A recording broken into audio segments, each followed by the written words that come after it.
The following program is rated TV MAL. It contains strong language and is intended only for mature audiences.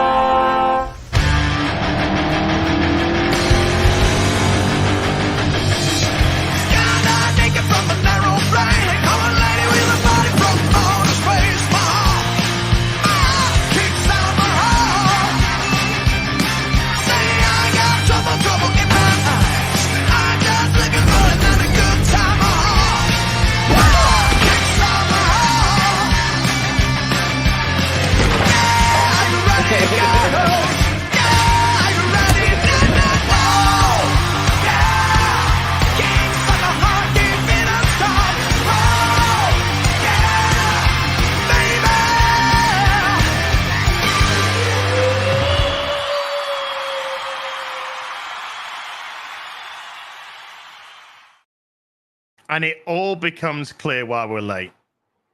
Just from that fade, and what the audience can now see now, it's just like, oh, so that's what. So that's what.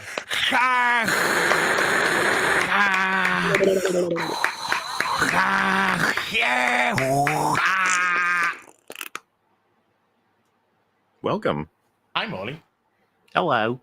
How are you? It's been crazy for me. The past few weeks, I've just been watching all of TV. That's how it feels.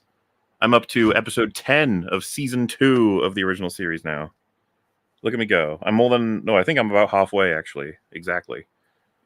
Oh, there he is. Hi. And what do you have to say for yourself? What do I have to say for myself? If you knew where I was at like 3 minutes ago, you would go, man, it's amazing that you got everything set up so fast. You don't want me to guess that game, okay? You do. Where was I 3 minutes ago? I was Uruguay. butt naked in a shower. That was me 20 minutes ago. Yeah. Here I am. We're Let's at go. We're at that time of year where I'm now turning the dial to cold. On the Sort shower. of like, yeah, putting it hot, like, you know, and then it's just like, oh, let's go. You go as cold as you can, and then you start going, you can't, properly breathe. What's so amusing for me is this is the first year of my life that I have had air conditioning. I finally got it. Oh, Isn't it great? It's so funny. I can't even notice heat anymore. It's just perfect. I feel American now. It's great. I know why they make fun of us now. I get it. They're wrong, but I get it. No, we're not wrong. We're not wrong on this one. Okay. We're a petulant little colony, but we have air conditioning. That's what I mean. Because Australians are like, it's way hotter for us over there. And it's like, have aircon. You always complain whenever they break. Like, whenever they break, you're fucked. Oh, so the aircon's broken over here, mate. But I got a fan.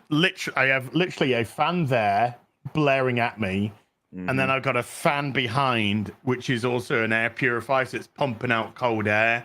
Oh, purifier. That's a good idea. What? Hey, while sucking. I had to turn mine on. Things. Gary, how you doing? I'm doing great. Yay! I have air conditioning, so always kind of doing great. I got air conditioning for upstairs and downstairs, 2 separate ones. We want to keep talking about it, but I'm doing good. I went to a Comic-Con. I still have their damn band on. I got a bunch of comic books. Oh, and there's like a bunch of TV to talk about. A lot of it's shit. Some of it's good. A little bit of TV.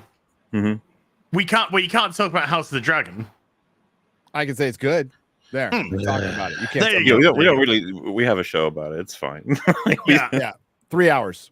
A lot of people watch that. A lot of people watch that show. It's positive about stuff that's coming out. There was a comment on the newest one, Gary, that said, "Is anyone noticing Muller's inevitable heel turn?" And I was like, "What?" I think there's theories that I am planning to turn on this show, and I was like, "How could I plan that? I haven't seen the episode." I have no like.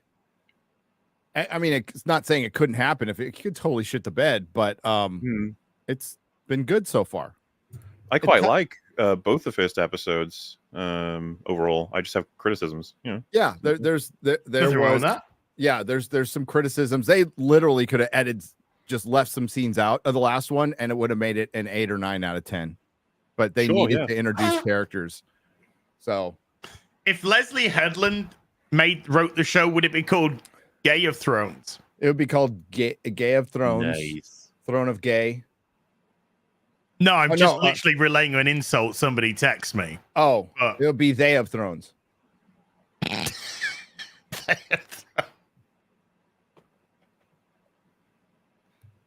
I'm excited. Say them all thrones. Say them all thrones. All thrones. All thrones. Hey, Mahler. Mm-hmm. Night of the Seven Kingdoms is coming out early next year. So that's to tide us over until next House of the Dragon. Is that the idea? Yep, 6 episodes.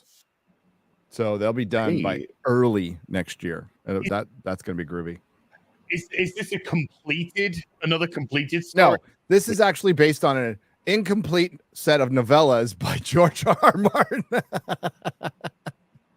So is House of the Flying Dragons is this the only story that has an actual ending? Yes.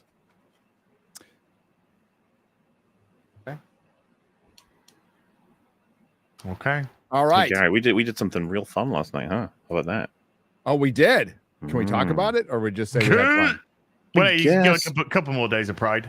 We've baited them all before, some of the things we've been up to. I think people will be really happy to know that it's going to be in an arc that isn't going to be out for as much as fucking like 2 years. But, well, what? I was there for all the Austin Powers, wasn't I? All 3. Yes. Yes. Yeah. Gary, I think you missed the 3rd one, right? Or did you? I missed the 3rd one. Sorry. Something fell down. I had to go. It's all good. I missed the 3rd one. Yes. We added Dodgeball to the arc, and it was rather amusing. I would say it's a pretty good movie. And we had a lot of good conversations about the nature of comedy as well, because it is in a particular place. But yes, don't worry, you guys will see that in about 2 to 3 years. Plenty of fun for you. That's not even a joke, though, chat. No, really isn't. We recorded the Austin Powers was like a year ago, right? 2022. Jesus Christ! Do you remember when we did those? It felt like it was gonna be ages, and it's already fucking been ages, but it's still ages till they'll come out. It's just like, yep. You did say, I can remember you saying when I said to you, when's this coming out? You did state at the time, 2024, likely early 2025. You did say that. We should start putting warnings to the future in these. Or to the past. We should go, hey, don't turn on that AI, everybody. It kills everybody by the time you get out. When Whatsamajiggy comes on, what the world needs now. Humperdinck. And I say in the thing, I say, oh, I just checked, he's still alive. He's died now. Yeah. We probably should have expected that would happen. Maybe he was dead though, and they turned on CERN. Burt Bacharach, that's it. Burt Bacharach. Not Humperdinck. Yes. Hey Gary, I got 200 Mylars ready with full backboards in them. Mine weren't ready, so I'm just going to be taping comics today. Good for you. But that'll all still be releasing in 2025 if I can get my editors in shape to get it done. Halloween arc is the struggle right now, getting that ready for the 10th month, let alone the next year. But we got to record more of them. We got to get done. We got to get going. Plenty more to do. I need to top secret. I need to get in on that top secret. I want you on all of them. Well, yeah, I mean, I'll get in as many as I can, but there's no way in hell I'm missing top secret. No chance. We're going to do Tropic Thunder. Because I missed the first airplane, but I'll probably make Tropic Thunder the end of the arc, because Gladiator's the end of the war arc, so it's like, you got to have a big banger. Theory. We were saying, I was asking Gary about it, but hey, as you can give an answer for it. What was like the best decade for comedies?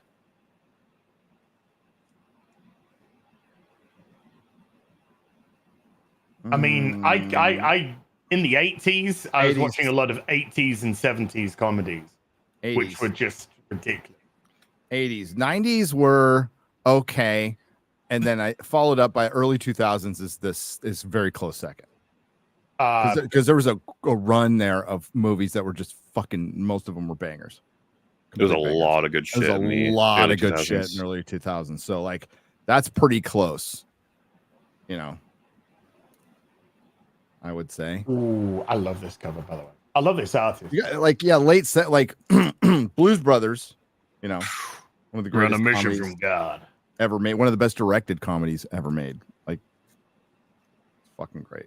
Hey, Chat's mum, I've got a spare. You're getting it. Chat's mom? Yeah. What? I'm in Chat's mum. We gonna talk about stuff, or we're just gonna fuck around? Well, I mean, I gotta give updates because otherwise I'll never find a place to talk about it. Been watching more TOS. I'm so far through it now. Ooh. You guys should have little fun factoid questions. Surely you guys like that show. You're nerds, I think. Yeah. No, I'm fake. This is a green screen behind me. I came very close to starting my Star Trek rewatch from beginning last night, and I fell asleep. Yeah, I'm through like 40 episodes now. Holy wow, shit. Nice. That's great. There's only 20 something left. I recently saw the Doomsday Machine, which is yeah. What did you think? That was a banger. That's some top tier track right there. Yes, it is. I was when the Commodore wants to attack the creature, the machine, and Spock's like no, and then he's like I outrank you, and Spock's like shit. Yeah. That's actually true. Holy shit, you know?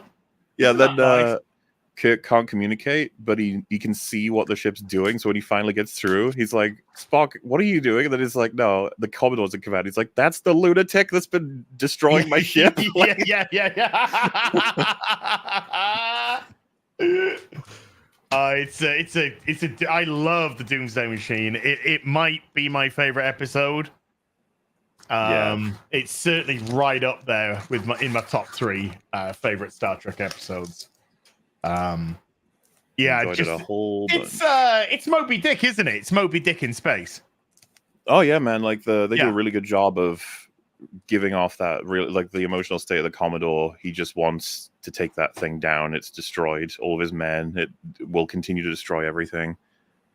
He played it really well. I don't know who the actor was. He was in it for just the one episode, and he was giving it everything. He wasn't going to be any after it.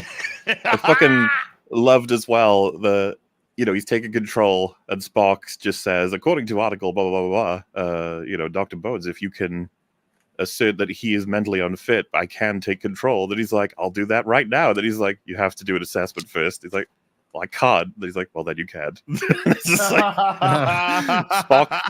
Spock's fucking great for how consistently logical and how by the book he will be. Like suggesting options, but then also suggesting how it can't be done. And so Bones just like, motherfucker, why you suggest this shit?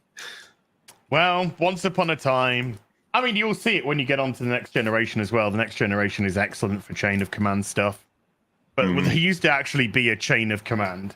And it used to have to be carried out. As Jane would put it, that's a chain he'll grab and beat you with until you realize who's in command. Yes, sir. That's a great cover. A general. I like it when I'm glad that you're liking it, man. I like the Scotty whenever he's left in charge is pretty interesting too. They always do it. He ends up with some really difficult decisions. Whether or not to abandon the team to save the Enterprise or to pursue like a particular target or to help people. He always has to make these choices. I think I'm forgetting partially the episode, but there was one where he was like left in charge and there was a guy on board who told him that they have to leave and he refused. And they were like, you'll be reprimanded. You could be fired. It'll end your career. And he was like, so be it. So what? It's just like, I don't give a fuck. Scotty doesn't give a fuck. So I love and when good man. The latest one I was watching, the Apple, I think Kirk wants to get off the planet, but has been trying to give them orders to help them escape. The Enterprise is gradually getting destroyed, I think, by some field or whatever. And he says that you're like the best suited, Scotty, to solve this problem. So if you can't, and everyone dies, you're fired. But Scotty's like, okay. And then later on, it's actually quite sad. They basically conclude that they can't solve it. So he's like, I guess I'm fired then. He's like, yeah. And then later on, when they actually solve the problem, he's like, you're rehired, Scotty. It's like, yay. Aww. Yeah, he didn't get that great a shake in the movies. Scotty? But, yeah, they didn't. He probably had the best out of him, Sulu, Chekhov, and Uhura. He gets a couple moments. In Wrath of Khan, he has a really good moment. One of the crew members that die. Yeah, the Wrath of... he carries him into the bridge. Yeah. He's staying in his post. Yeah, fuck. That is great. That is a great moment. Holy shit. But that's a phenomenal movie. It's Wrath of Khan. Quite liked Who Mourns for Adonis, I think is the name of the episode. Yeah. That's a great... Speculate on the nature of these creatures that we would have just taken for gods if they had come and created like Greek mythology, and how they're weak when we don't take them seriously and worship them, when we laugh instead. And they do this really great dynamic thing that you don't even see in many TV shows. That you mean they're weaker when they're mocked? Yeah. Wow.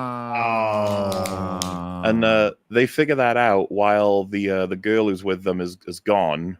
And so when she's come back, they've devised a plan where they're all gonna, no matter what, laugh at him, make fun of him, so that he gets weaker and weaker. And they start up that plan, and then he starts threatening them to like hurt them, and she stands in the way and starts shouting like, "No, please don't! Like, I'll do anything, spare them." And Kirk's like, "No, motherfucker! Stop! Get out of the way!" Like, and she like convinces him to spare them in exchange for worship or whatever else. And Kirk's like, "Fucking hell!" She ruined the whole plan. Women. Well, you'll get heart. You'll understand the death of the woman now from Wrath of Khan. When he's talking about how she perished very quickly when they arrived on the planet. I'm trying to. What's the connection? Help me out. The crew member in the Space Seed that went. Of course, 100%. Yeah. It was actually pretty neat to watch that episode. Because I asked Drinker if that was necessary. He said no. I feel like it is. Like it makes it better if you've seen Space Seed first. Yes, absolutely. You have to have seen Space Seed. I mean, you can still watch it. It's fine. I think he just really wanted to get me on Wrath of Khan, which is fair. I get it. I understand. Yes, sir. Yes, sir. There was also, I posted the clip to Twitter because I thought it was so funny. A muck time where Spock is losing it.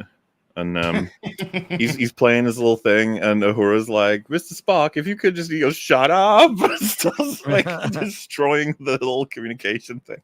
That was funny as fuck.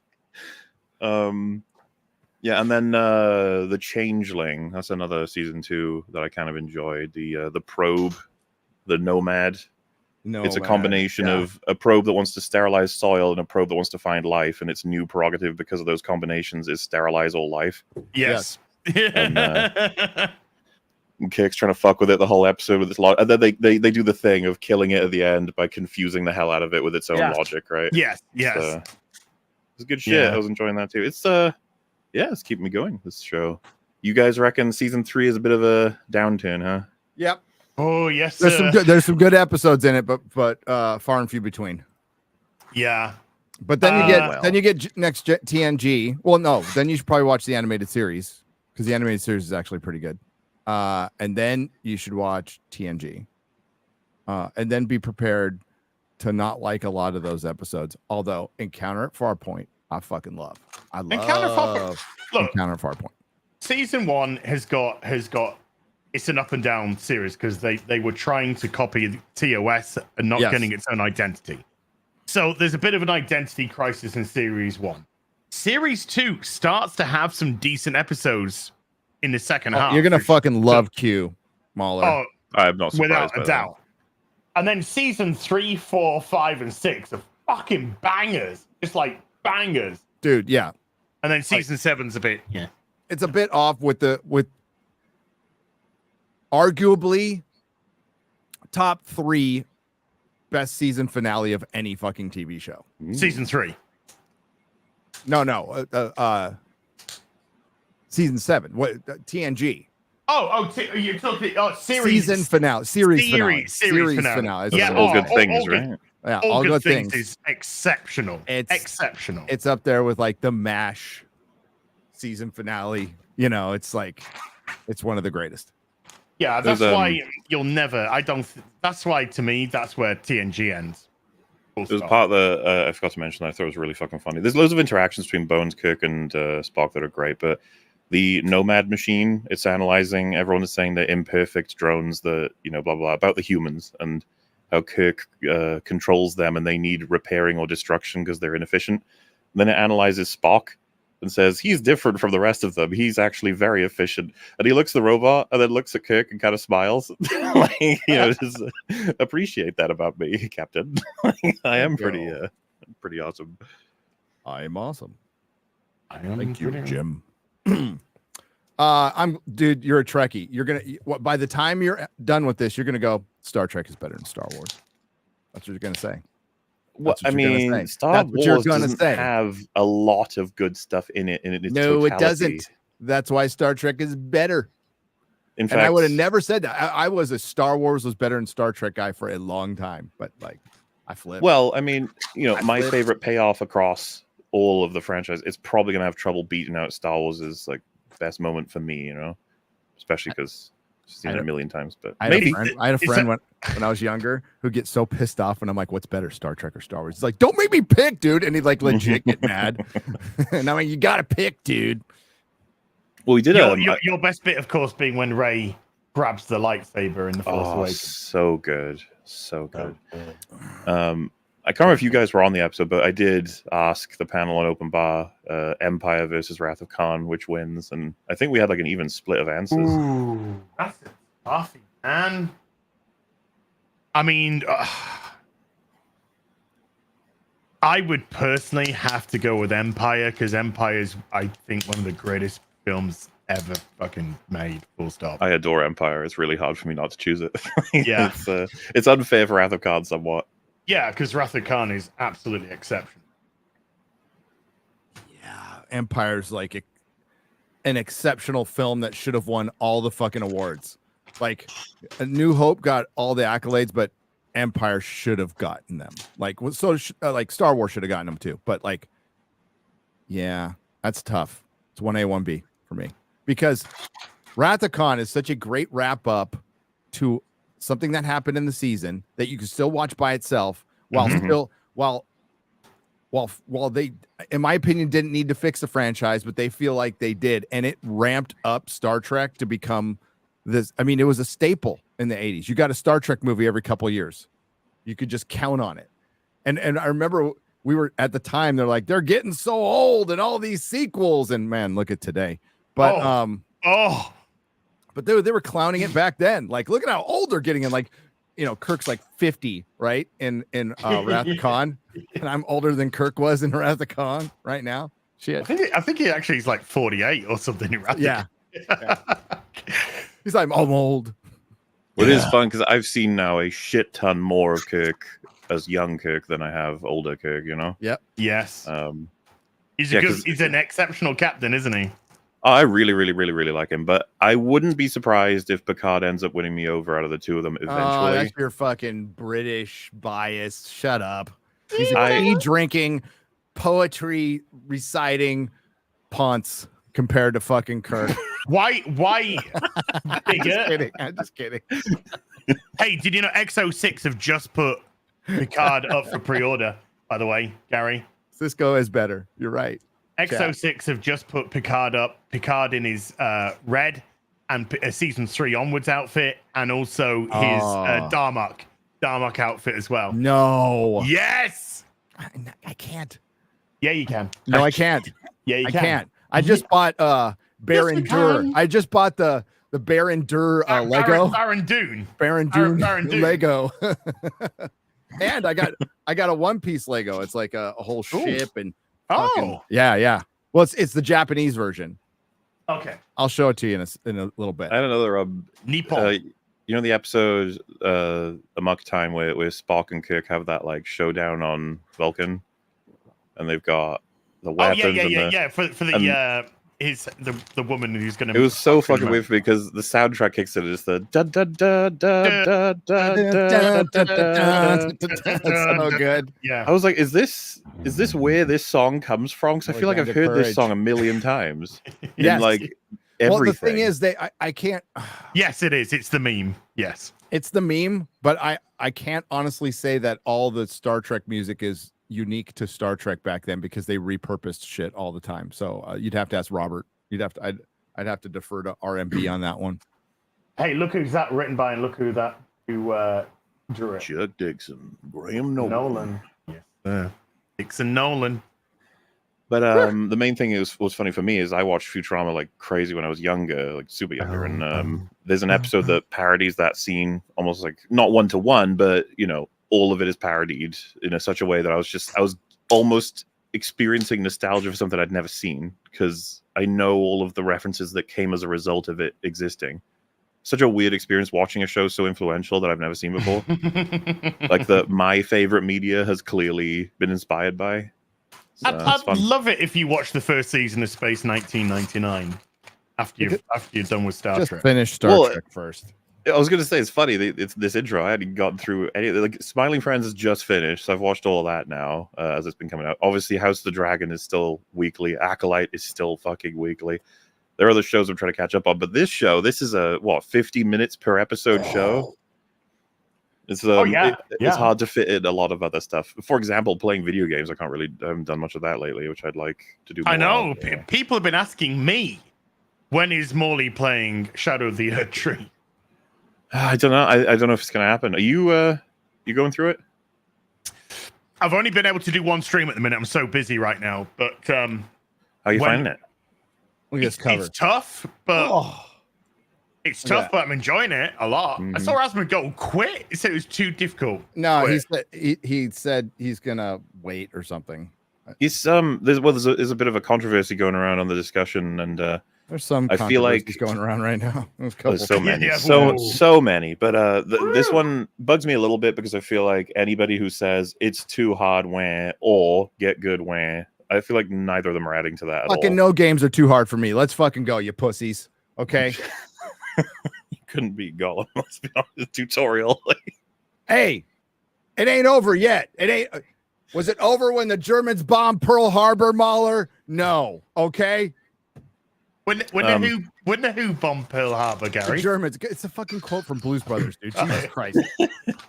What I saw from Asmongold was that he said he wasn't having enough fun to continue, which I think is totally fine. I've never had any issue with anybody for being like, this is just not something I'm having fun with. It's like, yeah. You got to see this cover because it's prophetic. Okay. So it's Superman and Batman changing attire, right? In world's finest. Superman's got like a fucking 5 o'clock shadow. Yeah. And he says, since I lost my superpowers, it's a job just to pump up this flat tire, Batman. We're all washed up, Superman. All I have left is this broken down Batmobile. Ha ha. Our scheme worked. Batgirl and I have made those heroes has-beens. Wow. That's the comic Disney. This is the comic.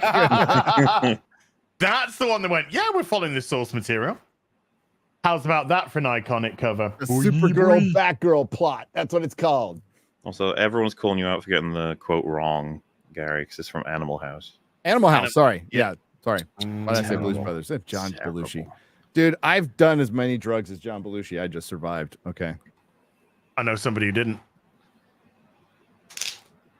John Belushi? Oh, I know. Yes, correct. Yes. My bad. Animal House. Animal House. That's what I meant. Hey, Saska's in the chat. Hey, Lady Erin in the chat as well. It was a continental divide. No, just you guys start naming John Belushi movies. Yes, season and a half down, season and a half to go, and then what is it? 7 seasons of TNG, and then 9 seasons of DS9. Yeah, something like that. 8 or 9. It's gonna be insane. 8 or 9, yeah. But hey, I can keep reporting back. Okay. You'll see that. I mean, DS9 is a show that changes drastically as it goes on. I've seen people say that they expect I'll like DS9 the most, actually. Which, maybe. Maybe. I think you'll enjoy TNG the most. I think you'll like. I think you're gonna say original series. Those first 2 series. I think Mauler will see Before you how see Space 1999, unbelievable Picard is. I'll watch Arcane twice. I'll watch Arcane twice if you watch the original Twilight Zone. Thank God you you said that. I thought What? he was going to say just Twilight and then stop. No. I didn't say. Why would I do that to my friends? Because you've done a lot of drugs. Well, also you do make Az watch lots of terrible things. I'm trying to make amends. Az refuses to watch terrible things that I suggest and watches more terrible things on his own. Yeah. Dude. Also, for the record, how can I not watch The Acolyte? It is just, dude, it's Rings of Power. It's like this isn't stopping. It's better than Rings of Power. This isn't stopping, and you're right. It's not stopping until the end. People are going to cover every single episode. Like, when is this going to end? Yeah. When the series ends. You got 4 weeks, baby. And then I'm still going to make some videos afterwards if the algorithm is favoring me. Well, I mean, maybe a certain actress will make some more videos. You know, never know. Well, that didn't help at all. Like, I think the last episode was kind of just meh. And then she went out and did that, and it's like, all right, here we go again. Ah, shit. Well, it definitely didn't work. Again. I'm pretty sure I saw in YouTube recommended Asmongold reacting to your video, Gary. Yeah, you had brought up her thing, and he was like, "Good God, this is embarrassing." Like, I think most people feel that way. The sentiment a lot of people had immediately, including myself, was when they were like, "She did this in just 72 hours." It was like, yeah, obviously. It's like a horribly rushed, cringed mess. You sent me the message. You're like, Jesus Christ. And I'm like, I cannot believe she did this. I didn't think it was real. I thought it was AI. I thought somebody was like starting some shit, you know? No, yeah, I didn't think it was real at first. And then I watched it and I was like, oh my God, it's real. Good news, guys, because somebody has made a parody video. Well, on just one thing about hers, and I think most people agreed on this. If you watch it, which you guys have, I know you have, because I watched you cover it on FNT, or at least the lyrics. She expresses more in that video than she does in any of the Acolyte. Yep, she's actually got. She literally sings like. Not that. I'm talking about. And Muller's point is made. She's still expressing more than she is in the show. True, but I was also talking about moving her eyebrows and her eyes, like to try and change what expression she's trying to give. I was like, oh my God, look at her go! Emoting. Yeah, emoting. You can call it that. Yeah, there she goes. Wow, great acting. Acting. Also. You just said, "Oh, I'll watch Arcane twice in exchange for the Twilight Zone." 156 episodes. Okay, is 9. Mahler, I'm going to tell you why. This is good. This is a baseline for the greatest TV ever made. It is the most it is the most influential show ever made to any nerd of my age. It was your baseline nerd. Did you know the Twilight Zone? Did you watch it? And we all fucking watched the Twilight Zone because it was on heavy rotation on the 5 channels we had to choose from when we were walking uphill both ways in the snow to school in Southern California where it never snowed. But it's important. It's important. But also, you will fucking thank me. You will thank me. When you're done, you'll go, thank you for showing me the greatest written television show ever made. I got loads of stuff I got to see. Star Trek has been on my I need to see this for like a decade. I'm not even kidding. Yeah. And that's the one of the, like, Star Trek is right there with Twilight Zone, like the original series. And you're going to see like what has happened to writing when you see how fucking good it was 50 years ago. More than that now. How long is it? 40? We started in 59, right? 60 years ago. 60 years ago. Jesus. God, I'm getting old. But yeah, Rod Serling, dude. Twilight Zone. Well, we've got to have a good laugh. So there is a parody. Well, there's a couple videos out. Are you talking about the one we discussed before the show? Okay. Yes, so there's a parody video that's come out, and I watched it, and I gotta say, Mahler showed me this one too. I laughed myself stupid. It was so funny. So kudos for this comedy. Let's watch this.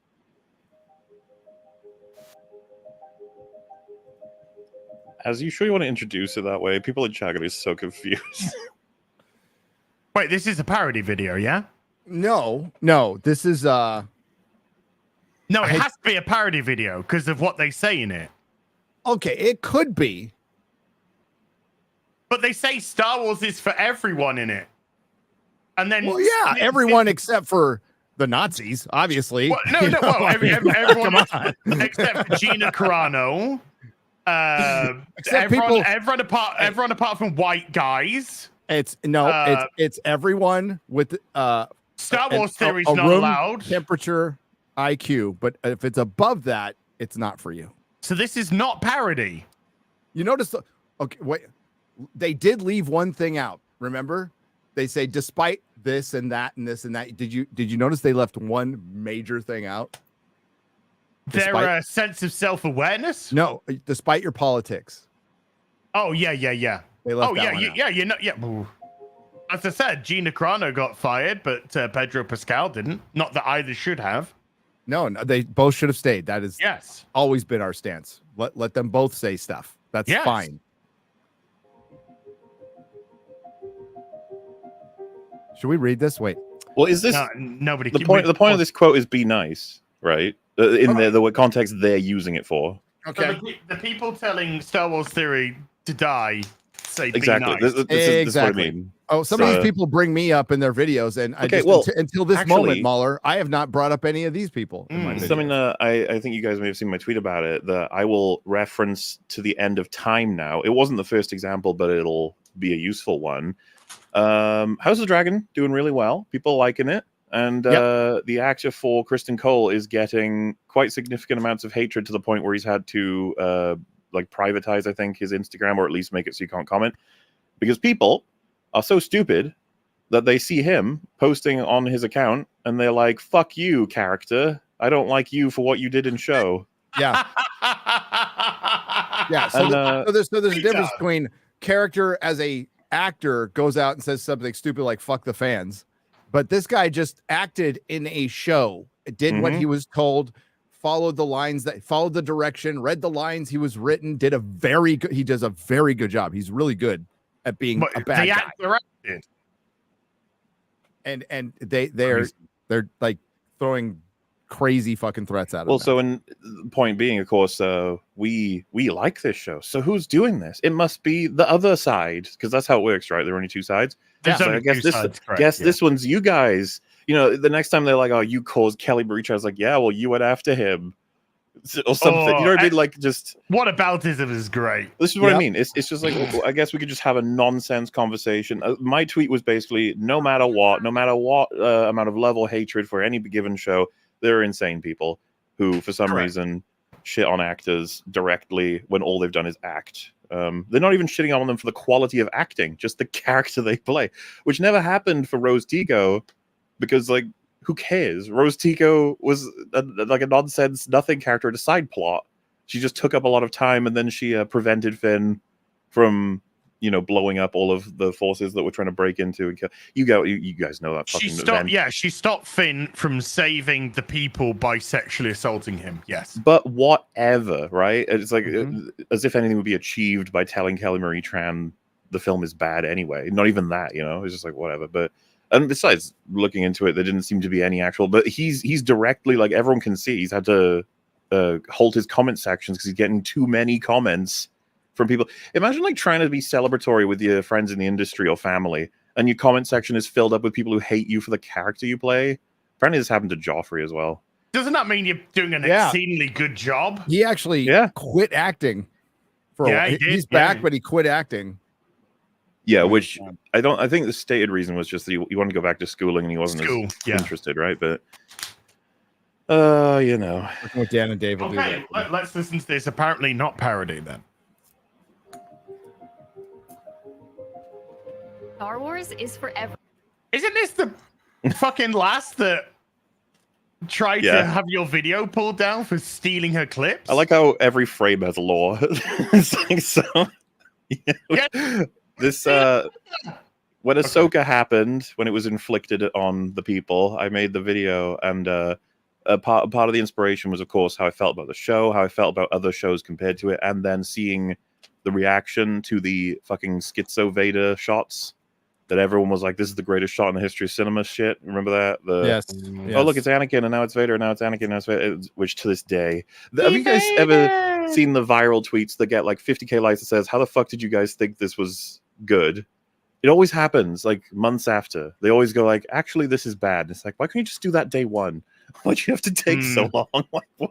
Well, the turnaround goes along with the tweet says this is the greatest moment in Star Wars, and it shows the Vader thing, and it has 50,000 likes on it, but like 5 comments. Yeah, and no traction on the account, and no atting to anything, and and they don't get the engagement that they want. Yeah, on the actual show as well, because Twitter's not real numbers a lot of the time for actual like translating. The same thing's gonna happen with Furiosa. We've talked about this a couple of times. Like everyone's tweeting about how everyone, you failed this movie, you didn't show up, and like it'll have thousands and thousands, tens of thousands of likes from people who didn't show up. Like, I know, right? Where were you? Like, where were you when the movie came out? Actually, the Marvels was good, guys. Oh my god, I remember that tweet as well. Yep. Anyway, which got huge traction, but nobody watched the film. Yep. Isn't it the biggest financial failure of ever? The Marvels. Yep. No, it forced them to complete like. I thought it was. I thought it lost. Yeah, a record they're amount of actually money. like changing direction on absolutely everything they can because of that movie. Yes. Well, I'm saying box office record was previously The Flash, and I thought the Marvels beat it for losses. Marvels beat it. Yes. Yeah. So, but I mean, because their budgets were pretty much the same. Their budgets were astronomical, so above 300 million.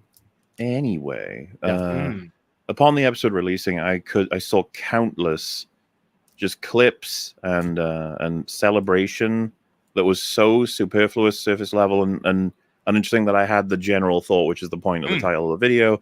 Star Wars is like it's not only is it fucked, but it cannot grow up because there's no interest in a layered, a character-driven, a world-building level story. It's literally just I recognize that person, and I'm not saying anything new. I know that. Yeah, sure. But this was something else. And then of course I put clips of a lot of people doing they're watching the episode and they're not going, "Oh my god, this being here and this person doing this means that this and this and that," in a way that you might have done with certain payoffs in like Doctor House Who. of the Dragon. Oh, yeah, sorry. Yeah, or like the best parts of a lot of TV shows where a name in a particular place can make you go, "Oh fuck," like that does this. Yeah. But this was more just, and it got all the way down to the color of a lightsaber in what was an alternate parallel mind level dimensional thing that Anakin turned up with. To this day, people are debating on whether or not he was a Force ghost in her imagination or if it was actually him, but from that era. Nobody knows what the fuck it was. No. Nobody knows the writers didn't know what it was. Yeah, and so him pulling out the lightsaber, people were like, "It's red." It was like, what does that mean? And this lady here was one of the several people who was going absolutely nuts over every frame in that fucking episode without anything to really latch onto, anything to break down.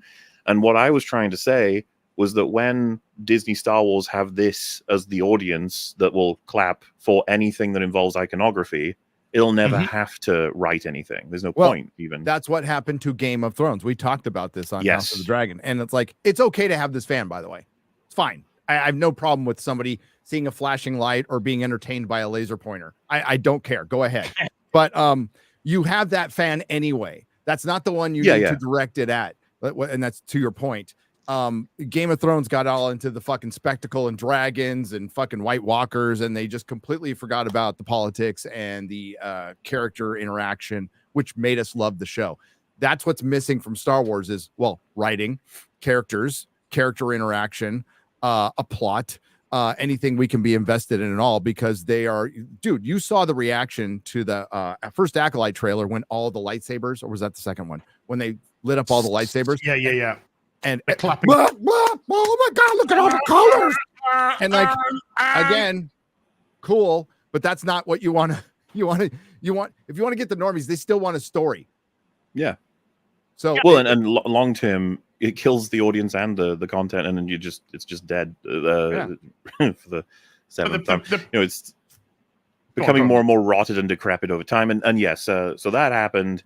Video came out, and a couple of people were very upset with me having used those compilations because it felt like people felt they would target harassment, that sort of stuff, instead of what I would say is absolutely trying to make a point. Yeah. About analysis, what have you. It's not your deal. You don't do that. Well, and she said that her clips were stolen. Cool, fair use, but if I remember correctly, so it's all deleted now. I was like, that's not stolen. I had like 3 seconds of your clips. They were proving points, blah, blah, blah. And then she quote tweeted back being like, he's sending his audience to attack me. Of course. And then I was like, you just accused me publicly of stealing your stuff. You sent your audience after me. And then she's like, he's still sending his audience after me. And I was like, okie dokie. And then I think she blocked me and everyone else. She knows what she's doing. She plays a little sweetie pie on the internet. She's manipulating, and it's the kind of thing, man, that gets very tiring about all this. It's a strategy. It's worked for many years. I don't know how much longer it will work for, especially with the mounting evidence on the other side. Well, like, look, you guys, work, right? Because it's fine to, like you said, it's fine to have a fan like this, in as much as just somebody that can appreciate the superficial, right? Fine. Mm-hmm. You know, there's the things that we like about, oh, well, they're cool, those ships are cool, or that's cool, or this other's cool. But the point is, Star Wars, and there's no debate about this. This is just a straight fact, has gone so far down the diminishing returns line now, because this is the fan being catered for. Because they have sacrificed story, they have sacrificed character, writing. Because the problem is, these people here, these people are all going to talk about Star Wars is for everybody, but it's not, because the very fact is Star Wars now caters towards a very fucking minuscule aspect of the audience while discriminating against the vast majority of the audience. That's how it is. So it can't ever be for everybody. It's everybody once you've got your politics, your ideology, or whatever inserted fucking right up the wrong one.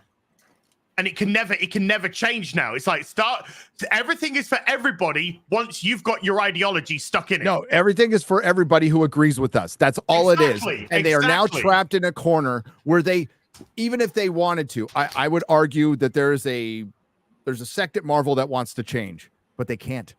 There's none of that in Star Wars. Nobody wants to change at Star Wars, but there's people in Marvel who want to change, and they can't because they're trapped in this nonsense that they put themselves in.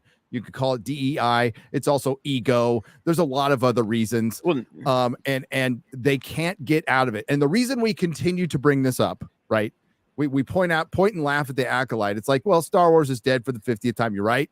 I got no argument against that. But it shows a repeated pattern. And people are still recognizing this. It's like, it's even it should be surprising. Like, man, like Acolyte. Like, how was the Acolyte the bridge too far when we just had fucking Obi-Wan? Because people aren't all nerds, and they aren't all paying attention to this shit. So hang on, Mahler. Well, I was just gonna say on Obi-Wan, it might be indicative that it did do damage. It did do it did damage to the OT and the prequels, like both of them. It was like a fucking Gatling gun. Well, I mean, even to the audience, but this was the one where they were, for some reason, the Acolyte is the one where everyone was like, okay, this is the one where everyone started to. The Acolyte, Mahler, is the Marvels. It's they didn't learn their fucking lesson at all. They're doubling fucking down. Fuck you. That's where the bridge too far. And that's why more people are recognizing it. Yeah, sure, it got in the it got in the algorithm, and it got the right-wing pundits talking about it. But that's still good, because that's bringing more awareness to it. But it's not. I don't want it to be like just the right-wing pundits. I want everybody's talking about it. Now even the access media is starting to semi-turn on this, because it's undeniable at this point. It's absolutely undeniable, and that's why we continue to talk about it. Because guess what? Guess where they're going? Guess the road they're going down, as they mentioned in the Acolyte. Same one as fucking Marvel Comics, DC Comics. They're a shadow of them for their former selves. All different Star Wars. Yeah, and Doctor Who, which is coming out right along with it. And this is where Star Wars is headed. Doctor Who is a couple years ahead. Pure apathy. Yeah. Pure apathy. So welcome to it. TV show I've kept up with. Yep. Sorry. That's the whole point of like I talk about it because it's fun. It's funny, but there is a point. There is a fucking point to this. This is proving that Disney cannot change. Like Lucasfilm cannot change. Fucking Kathleen Kennedy's an old fucking woman who has completely out of touch. Never been good at this job. and still, but she knows people are afraid of her. And that's what you want to know why she's been around. She knows people are afraid of her. She knows she is completely secure in her job. She is there forever. Bob Iger doesn't have the balls to fire her. He should have 5 years ago, 6 years ago, but he doesn't have the balls. So she's there forever. Yeah. What I was trying to say is just that I think the other shows that despite they like, Boba Fett, Kenobi, whatever have you, probably should have had the same publicity of bad that Acolyte does. But I do think without them, Acolyte may not have gotten its publicity of bad. If you know what I mean. They were like stepping stones, like the general public, so to speak. They watched some of it. Some of them did at least. And I mean, nobody's thinking those shows are good, especially not in retrospect. Well, some people were saying those shows were good back in the day, and they've changed their mind. Yeah. Okay, fine. But they were fucking bad. Like Obi-Wan was as destructive as Last Jedi. It was. Because again, it took shots at the original trilogy and the prequels. I'm even defending the prequels here. What the fuck's going on? What world are we in? I know. This is it. Disney Star Wars has fucking radicalized me into defending the prequels. Well, they recognize, no less than we did, some of the strongest components of the prequels are going to be Ewan McGregor's Obi-Wan. That was a really good casting choice, and it was enjoyable. Absolutely. They dragged him into his own TV show and fucking ruined him. And ruined him. The guy who did the best job, who acted, who did it, like really loved the part and really embodied it, like did a great job. Yeah, they Luke Skywalkered him from The Last Jedi. Fucked it all off in a stupid TV show where he fucks off and leaves Luke Skywalker behind because some intersectional bullshit that they had to put in to the fucking Obi-Wan show, which should have been Obi-Wan watching Luke, maybe finding somebody who's threatening Luke and having to do some fucking awful things to protect Luke. That would have been a much better series. Yeah. By the way, with all this, I'm pretty sure there was a coordinated attempt to try and take my channel down thanks to the montage. Not even like, an aggressive making fun of the people in the clips, which I still feel people should be able to do without getting their channels taken down. It's absurd. But there was that. But then there was also people started to... They're not fucking nice people. They are sycophantic assholes. That's what they are. If you think somebody that's kissing the ass of this shit is in any way, shape, or form benefiting Star Wars or the Star Wars fandom, they're delusional. That you are complicit. You are a fucking complicit helper in the downfall of what Star Wars is.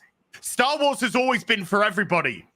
Because you could go back and watch the Atlas cinemas from The Empire Strikes Back, Star Wars, Return of the fucking Jedi. People from all walks of fucking life. Men, women, black guys, white guys, etc., etc. They're all there loving Star Wars, united under one banner. Fandom has always been united under one banner. Doesn't matter where you come from, doesn't matter your politics, doesn't matter your color, doesn't matter your ethnicity, your religion, your sexuality, doesn't matter. We're all united because we love this fandom. Now, as Gary said, and I was terribly trying to say myself, Star Wars is only for everybody if you agree with what we fucking say. Star Wars is for everyone unless you're a man. Yeah, Star Wars is for everyone unless you disagree with our politics. You have a set of balls. Yeah, that is metaphorical ones, fucking ladies. Star Wars is for everybody, but we have discriminatory hiring practices here at Disney. Star Wars is for everybody, but the biggest Star Wars fan on fucking YouTube doesn't like the Acolyte, so let's send him death threats. Star Wars is for everybody, but Gina Carano gets fired for fucking lukewarm nothing takes, while another person calling half of the country Nazis doesn't. Star Wars is for everybody, apart from who it fucking isn't. Yes. So you want to watch this video now? No, not yet. So it's insane to me that it all begins right with Star Wars Theory noting that Wikipedia changing things in real time to try and match Disney's bungled lore. Yes. And then that gets cited as evidence of him inciting hatred and trying to get them to get death threats. He threatens them with legal shit because that's defamation. That's insane. And then a lot of people come back with he should be killed for this. Yes. How is this the fun, positive, awesome, welcoming people? I don't understand. What did I miss? That's who they've created. That's their audience. When you start calling your audience bigots, homophobes, misogynists, blah, blah, blah, you are weaponizing these fucking retards here to go after them. That's what you're doing. You're empowering these fucking idiots here and to turn against the actual audience. And who's empowering them? Disney. Empire of Lucasfilm. dirt. That's what you got now. An empire of fucking dirt. Nobody likes it. And they're all backed up by employees at Lucasfilm. Yes. And by the way, we know Pablo Hidalgo's links to rewriting Ripley. We've seen them in real fucking time. We saw Pablo Hidalgo himself attack Star Wars theory for his reaction to the return of Luke Skywalker.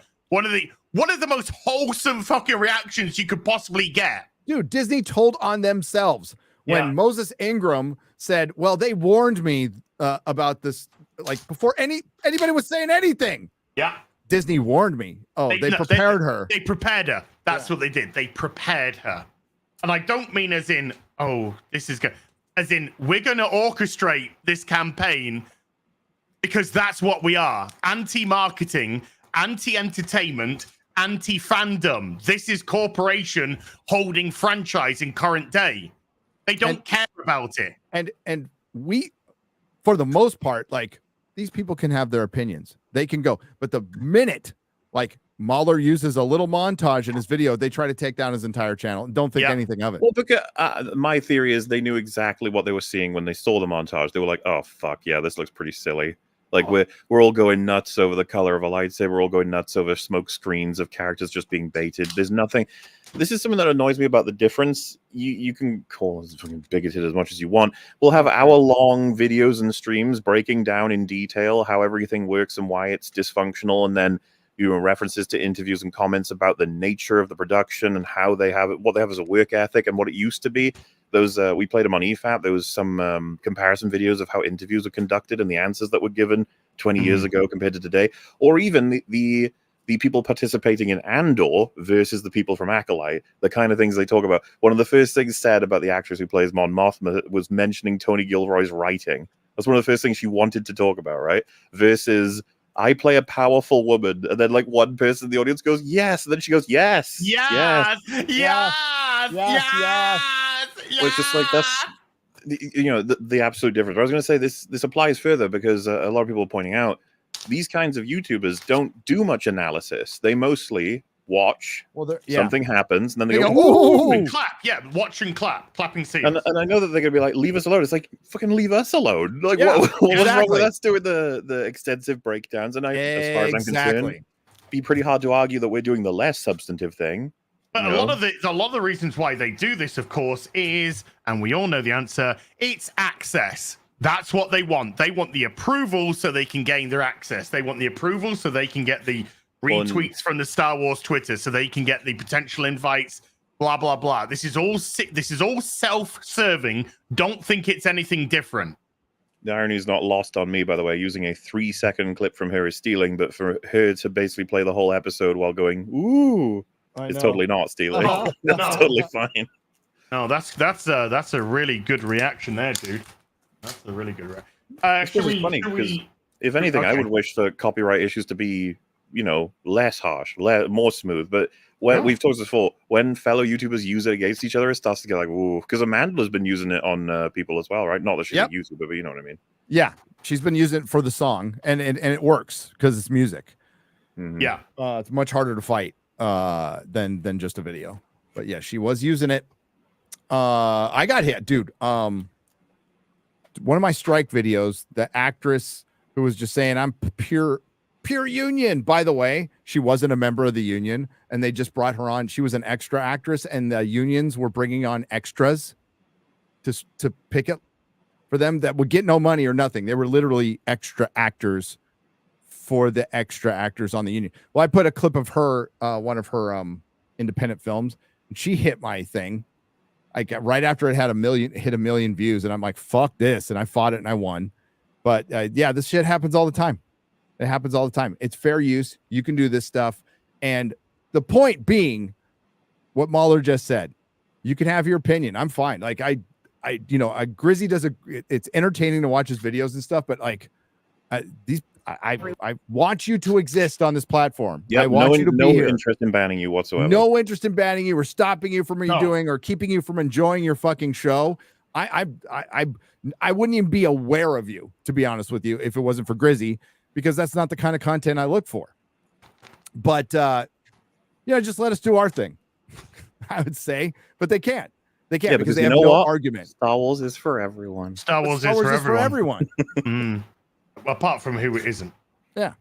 Apart from who it isn't. Do your fucking thing. For everyone. For everyone. For everyone. For everyone. Star Wars is for everyone. Regardless of race. Regardless of religion.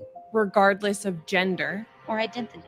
What about Not politics? every show, movie, that's just it. That immediately gives itself away. It just immediately gives itself away. Star Wars is for everyone. Our politics, our ideology. Is it for critical thinkers? No. Are they allowed? It's like, no. Not remotely. Not even close. What about critical drinkers? No, definitely not. Definitely not. He fosters hatred and bigotry. Yeah. Oh, yeah. According to Watch Mojo. Looper, that's it. Yeah, same thing. Same shit, different name. Hold on. I'm just flipping over this edge here. Boosh. Collectible or video game will be your favorite. And that's okay. What does that have to do with anything? Why are you saying that? Thing, and that's okay. You're good enough. Yeah. You're smart enough, and doggone it, people like you. But like, don't you think it's odd to sandwich that right next to you should be okay with any race and sexual identity and blah blah, and also it's okay to not like it. Like, not every one of them is going to be your favorite. It's like, why are you saying it like that? Yeah. Not every collectible is going to be your favorite. No. Weird thing to say. If it's not my if I don't like it, I don't buy that collectible. But it's very different with collectibles. Again, don't what you think a it's weird thing to put in? It's telling on itself again, though. Yes, it's telling on itself. It's like there has been mass backlash, particularly to the Acolyte, mainly I think because Leslie Headland hasn't said anything to do with fucking Star Wars whatsoever. All the discourse around this is fucking, I'm gay. It's the gayest Star Wars. No. Gay. Lesbian Headlamp said it wasn't particularly, she didn't make this an LGBTQ plus show. It's not capital queer. It's the other kind of queer. Right. So when she said the other day that if you think this show's queer, capital Q queer. Sorry, capital Q queer. Then I it's accept all lowercase the Q queerness queer. in it. Yeah. It's uppercase S shit. Yes, it's S tier as in shit. Yeah, it's R tier as in shit. retarded. Yeah. But okay, let's go on. Yeah. But again, telling on yourself, even if you don't like it, because it's shit. Okay, no, this guy's gonna read this line with such impassion. Look at him reading the line. He's even looking at the line. He's not even looking at the camera. He's looking memorize at the line. This, bro. He couldn't memorize the line. No. Yeah. Dude, I'm just gonna send you this slide. I need you to record, say it, and send it back to me. Social media should be a place where we can share our love for. Dude, clear up your. Don't even bother clearing up your desk either. We want that. We want these pieces of fucking paper. He's a hard worker. He's got a lot of stuff. Is he at work? No, he's in the kitchen. You can. It looks like he's in the break room or something like that. It looks like he's in the kitchen at work. You know, boy, just throw me off. It looks like his PS4 is on the hob or something. Yeah, it's a PS4 hob. That is the hob. You know. All right. It gets so hot. It gets really impassioned here. A place where we can share our love for the franchise. Well read, dude. Well read. It should also be a place where we can share our criticism. Exactly, because Star Wars is for everyone. Yep. And you just said it doesn't matter if you don't like it, if you don't like this piece of shit, this constant stream of ongoing shit, which has been thrown at you now for years and years. But apparently not. Without being attacked for what we enjoy. What, when you try to have Morley's channel pulled down? Yeah. Well, they frame everything as attacks. It's all attacks. It's an attack on me. It's an attack. I clapped like a seal because of a fucking red lightsaber. It's an attack. Oh. There is no room for bigotry. Fucking yes, there is. Misogyny or racism. Fuck yes, there is. There is room for all of that. Yeah, Disney's found a way. Yeah, they have found the room. Exactly, because they're the ones that are not hiring. They're hiring practices which have been given away as excluding white males. Shows that. So yes, there's plenty of room, and it's at Disney. That's where it is, by the way. Thank you. In the galaxy far, far away. That's why when you feel alone in your fandom, when someone attacks you for being who you are, remember, there are more of us. There are more of us. There's about six people in this video. Well, first of all, I don't care if there are more of you. I don't give a shit. It doesn't even matter. But it's not Doesn't even matter. Why true. would you? Why would you make like? What are you saying? That you're more correct because there's more of you? Is that how that works? Okay. Yeah, a bit of a might is right type of mentality. But I'm gonna say that hasn't worked out for some countries. Well, and then of course I also just do not believe you. I do not believe there are more people who clap like seals at the red lightsaber than there are people who are watching it going, "What the fuck is this?" Well, if there's more of them, then why hasn't there been a Star Wars film at the cinema in 5 fucking years? Yep. Why won't there be another Star Wars film at the cinema for at least another 2 years? Yeah. And why is Star Wars now a television show on a dead streaming service which is losing billions of dollars? If there's more of you, why aren't these the most incredibly viewed shows? Why is the money printer broken? Star Wars show. Yeah. Why is the money printer fucking chugging along and oil is spitting everywhere? Why is that happening? It's so many people who love pure it. unadulterated cope, but Well, sure, okay. I don't even. more I never want to be at the point where like some people will say, I really wish we could go back to a time where it's just unadulterated, 100% love for almost all media coming out. It's like, well, that's not even that good. That's not like a good result. Okay, we should have discernment. It's never been like that. It's never been like that's that. fantasy. It's never been like that. Fandom has always been like this. It's fun to discuss. Always fun been break like down. this. It's fun when everyone watches a season of TV and they all have a different favorite character and different favorite episode. It's always fun.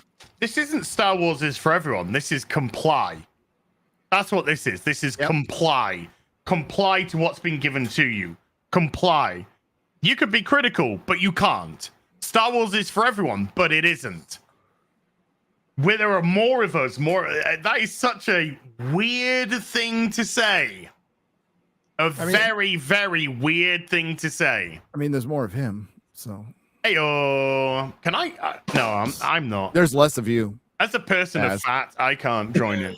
There's less of you. There's more of him. Maybe I lent it out to my brother. Sharing is caring. Because Star Wars is for everyone. Star Wars is for everyone. There are more of us.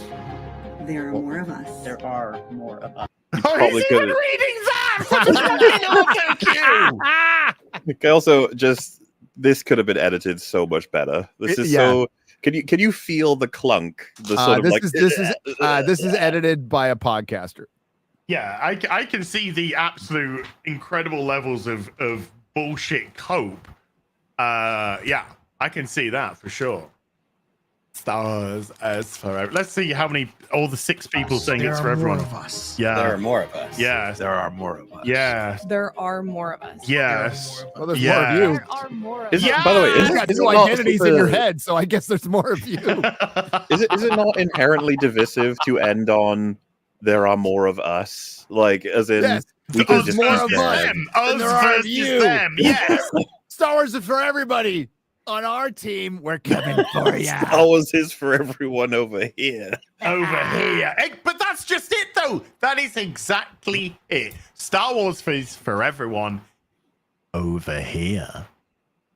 Not for anyone else, though. Go fuck yourself. Us. There are more of us. What even is that? What even is that? You're not even an us. You're a fucking avatar. Hey, don't knock Avatar. Yeah. Oh, by the way, that isn't a fan meet. That is actually that episode of the Acolyte when they come out the hut. That's how many lightsabers got lit up. Yeah, that's. Oh, this is all an attempt to get hashtag there are more of us trending. That's what it is. What an ill-conceived goal, dude. We could usurp this hashtag pretty easily. There are more of us. There are more of us, and then have the picture of fucking diabetes underneath. Which is the greatest thing. Echo Chamberlain, I applaud you for that one. It is the greatest. Oh God. Yeah, I'm sure they probably thought of this on their own, right? Let's see if this gets supported by any Lucasfilm I assume you guys people. have seen it, but some people respond to this, which I think is fair, being like, so why is the you guys should probably help out Star Wars Theory then, right? You guys, Exactly. Yeah, you gotta help him out and let the people who are attacking him know there's no room for hatred. Yes, there's no room for that. You gotta stop that. No. I mean, how many of them did that though?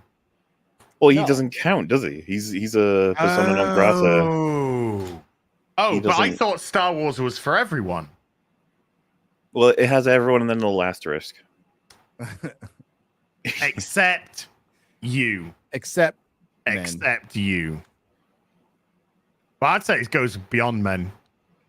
It goes into wrong think territory. Oh, yes. Contagion, by the way. I'd say at this point, we're all very excited for them to release a Star Wars movie just to see what will happen. Daddy gonna get paid! Yeah, you'll watch that one, won't you, Az? Fuck yeah! Dude, what if it was called The Rise of Rey? The Charmin Obaid-Chinoy Rey movie will it will be an amazing I forgot bomb. it was her. It will be a spectacular bomb. Yes, Charmin Obaid-Chinoy. What's your favorite?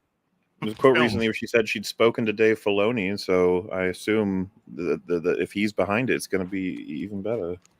I think somebody's behind Dave Filoni, if you know what I mean. But hey, well, at least we got the Mando and Baby Yoda movie as well. How did Mando season 3 do? Real good, real good. People love the Jack Black cameo. Yeah, they love Bo-Katan. Lizzo. In a way, it was kind of her show, you could say. Well, you know when they said that Bo-Katan is now the Mandalorian and then walked it back about 2 months later? Dude, that fucking shot where she takes the Dark Lake and he just gives it to her, that it centers her, and then it's her mission to get Mandalore back. And it's like, what's going on? What happened to the main character?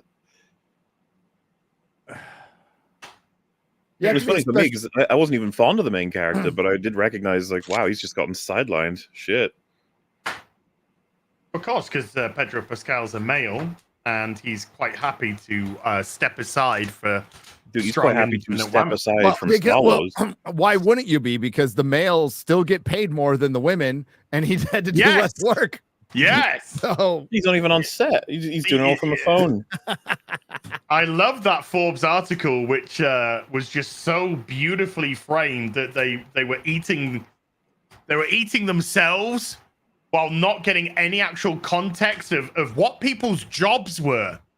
No, that's such a myth, dude. I hate to break this to you. Men work longer hours in more dangerous jobs and harder. That's why they get more money. That's crazy. Because they should. Now, if more women want to do underwater welding and drilling and all kinds of crazy shit, go for it. Get that money. And you probably would. You would. If you could do it, yeah. Yeah. If you're a master mechanic, dude, there's a shortage of good mechanics right now for cars. Like, you make bank. Air conditioning here in Texas. You're the richest man in fucking Texas next to the oil barons. You repair air conditioners. Well, every trade now, is if you can get in there, do it. Yeah, that's where the money is. Horny. So that was funny. Victim gonna be victim though. I mean, it does go alongside intersectionality. There must always be a victim, and the victim are the corporate-backed Star Wars fans that clap like fucking seals at everything, even though it's like partying while Rome burns, isn't it? That's essentially what it is. Let them eat cake. It's let them eat cake as well, you know. Yeah. It's all of the above. That's what we got there. Dude, Star Wars is for everyone, unless is for everyone, unless it's you. And if anybody gets mad about what I worked a lot of blue collar jobs, a lot. And weren't a lot of women around. There just weren't. And it's not like they weren't looking for the jobs. You know, occasionally you got, female mechanic. She did pretty good, but it was like a unicorn. I think I saw one. She was working for Tesla, though. So that's just changing a giant battery in a car and tires. It's not really a mechanic, but there you go. Oh, hey, do you know what franchise isn't tanking? You could go any way with this. I know I can. There is a lot of women in go for the obvious. chat. There is a lot of women in assembly, in car assembly. There is. Still 2-to-1 dudes, but there's car assembly. Sorry, let's get back to Star Wars now. No, is there anything to go back to apart from there is an episode of the Mandalorian? There's an episode of the Acolyte tonight. Where's this gonna go? Who cares? I mean, who knows? Do we know how long the episode is? Oh, we're in mystery territory because they didn't send this. They send the first four to the first four. Yeah. Well, I know who Smilo Ren is. Yeah, I think everyone does now, right? Yeah. It was the fucking obvious. It's so fucking retarded. So I'll be honest with you guys. I think after the first 4 episodes, the most likely is who it is. I think is who it is. But is there somebody behind that person? That's just the thing, though, because it was so obvious. We were like, well, it can't be that obvious. It can't, because this is meant to be an inverted commas mystery that keeps telling you what's going on at every turn. So I thought, we all thinking, no, it can't be. It can't be that person because it's so obvious. So it's got to be somebody. No. Again, no. We gave him too much credit. We were trying to write a better show. Can we be absolutely clear too? There's nothing interesting about it, but the fact that it's just they've grabbed a card out of a deck and turned it around and said, "Which one am I holding?" And we're all just like, "Well, that's something to do." We'll just talk about what that could be. In the same way that if another episode established in the in the room with Kiadi Mundi, there was just a box, and it's like, "What's in that box?" And he's like, "Don't open that box." Yeah. And we'll be like, "Well, guys, what's in the box?" It's literally just. It keeps us busy. Like there's nothing else to talk about. Schrodinger's Yoda. Hey, before we carry on, I gotta say something. No. This comic that I'm holding here, chat. This comic here. This is Detective Comics 701. One of my favorite covers of all time, by the way. Batman fighting Bane there. One of my favorite comics of all time. I'm just going to flick to page 11. This page here. Yeah. This is page 11 here. Graham Nolan sent me this page. His original drawing of this page. It's framed just over there. Graham Nolan sent me that. The OG signed it to me. There's only one because it's the page. What an absolute fucking legend. Sent me one too. Not that it's one. Crazy. I didn't get one. I've been reading comics my whole life. That just you know how it is. Ollie, why is your page on eBay? What? I would never. What do you mean? What do you mean? Shout out Graham Nolan. 2 weeks left, by the way, on Joe Frankenstein 3 Indiegogo. Go check it out. Dr. Disrespect just put out a statement regarding the accusation. He did. Do you know if you want to read it to see if you want to bring it up or not? Because I just got it as well.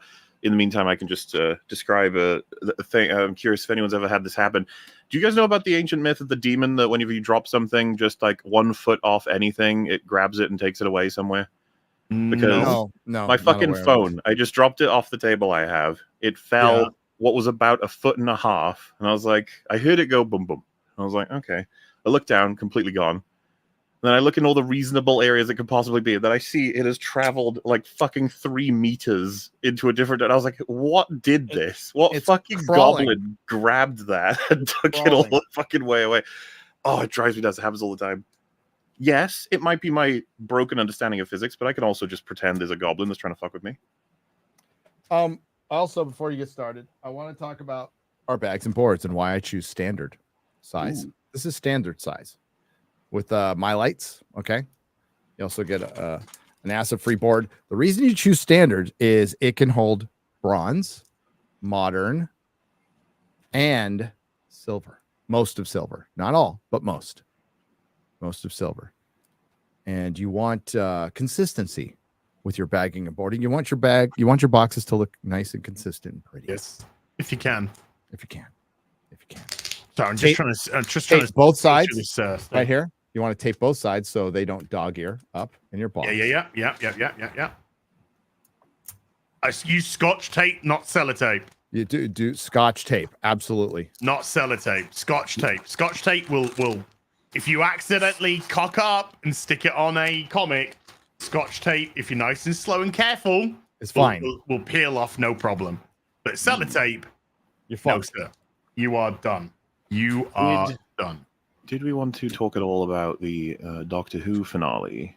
Well, that's what I was going to go to with when I was going to say, do you know a franchise which isn't taking Doctor? Oh, because the first fun fact I'd want to talk about with that one is how it was amusing to go on Twitter and see everyone shitting on it. Like, just dude, everyone. Mr. Retardus even fucking shit on it.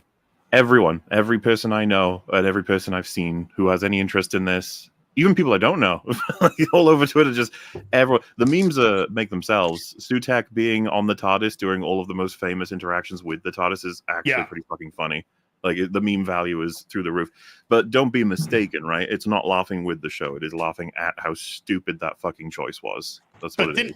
I watched Discrew's review, and that's all I could summon to do. And even that was hard to get through. Not because of Discrew. Discrew's awesome. But because of the absolute levels of fucking stupidity I was listening to. Dude, watching these episodes again for a possible review, right, is damn near impossible. They achieved the impossible. They made a worse series than fucking Chibnall. Dude, lowest ever Doctor Who rating. Right there. In 60 years of the show, they did it. You did it! You did it! Way to go, Disney RTD. Yeah! Star Wars is for everyone! Woo! Doctor Who's for everyone! If you're a short, gay, black Rwandan who wears skirts, then it's for you. If everyone's special, then no one. Nobody's special. And guess what? We're not. No. And we're now one Doctor of Who over is, 8 billion people on the planet. Now Doctor Who has special needs. Yeah. Yeah, it's that's pretty memeable, but good God, Mahler, it's and 9,000 people. It's a great argument. Like, you don't want George Lucas coming back. You don't want some of these old people coming back because they've changed. They've changed. And plus, when it's like you don't, like, baseball players don't come back after 10 years of retirement. He was in retirement from this. He was doing other shows, but it's like all's Russell can do outside of Doctor Who, his original run, is gay dramas. Yeah. Gay dramas. That's all he does. So he's just turned Doctor Who into a gay drama. Yeah. Which, I mean, it's watched by about as much as people who are probably into those things. I think the percentages are probably that, and then hangers on for Doctor Who fans. But even the hardest core, well, most of them were done already, long done. But I've got friends who are legit asking the question of, like, how did this happen from the guy who wrote, blah, blah, blah. And I was just like, this is not the first time this has happened. We've got plenty of artists who made something that we all thought was incredible, who then make something that not just bad, but annihilates the very thing they helped create. We've got too many examples. It's really unfortunate. And unfortunately, Matrix, Alien. You look for an explanation. It's like, you don't really need one. It's a matter of time, different change in values, different change in ability, and the surrounding culture. There could be all kinds of material bits and bobs that lead to this. It happened, and it sucks. Mm-hmm. And having him create one of, if not the worst season of Doctor Who, it's like, how the fuck did that happen? Yeah, Chat pointed out, Whedon coming back, he would be terrible.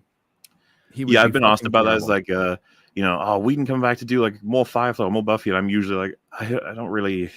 Nope. No. I mean, Serenity was 2005. Yeah. So we're talking near 20 years. No, it wouldn't matter if what he made was good. It's not. He doesn't. I don't think he necessarily agrees with a lot of the sentiments of those projects anymore. Exactly. Yep. And so it's like, you know what? Let them be. They're totally fine the way they are. Let them be. Serenity is a great ending. Just. And I think I'm okay. It seems contradictory, but I think you can still watch something like Alien and be like, holy shit, Ridley Scott is a genius. Then watch Prometheus and be like, oh my god, he's a fucking retard. You know what I mean? You could do both. Do it in the other order. Do it in the other order, though. That's Ridley though. He does that with other movies too. Well, He's that's what I'm really saying. good It on applies, some and shit. I think it on the applies others. to all of them. I think Yep. that when I watch something that RTD wrote that I think is amazing, I can be like, yeah, he did amazing work. It's what he did back then. Like Back then. Because do you know what? Back then, do you know who Doctor Who was for? As many people as possible. Okay, that's that. As everyone. Yeah. Yes. Okay, yeah. As many people as possible. Because that's how appealing to everyone actually works.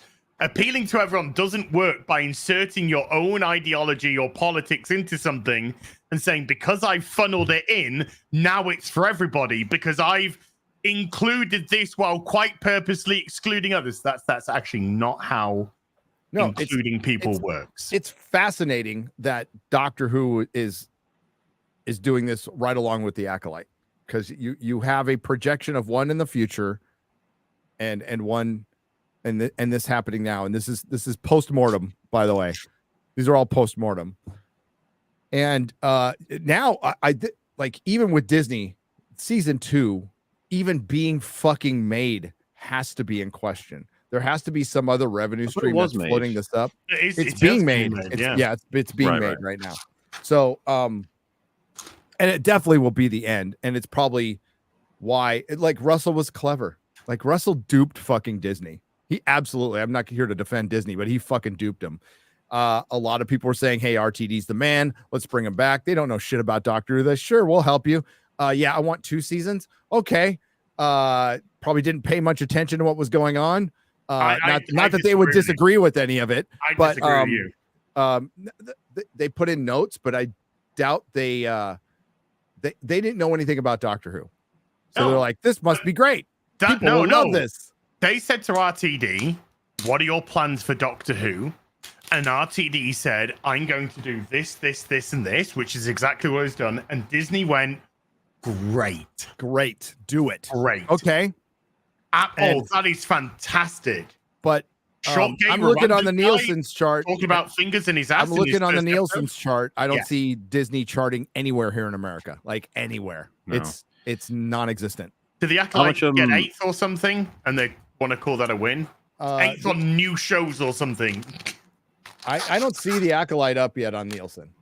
Oh, maybe not Nielsen. Maybe some other one. But how much you guys seen of like the audio commentary / behind the scenes special extra shit that he's been saying? I've seen so many embarrassing clips at this point that if anybody's scrubbing those, you'll find a gold mine explaining just how awful this has gotten. Oh, Disprue will do that. He'll do that. Oh, there's so much on offer.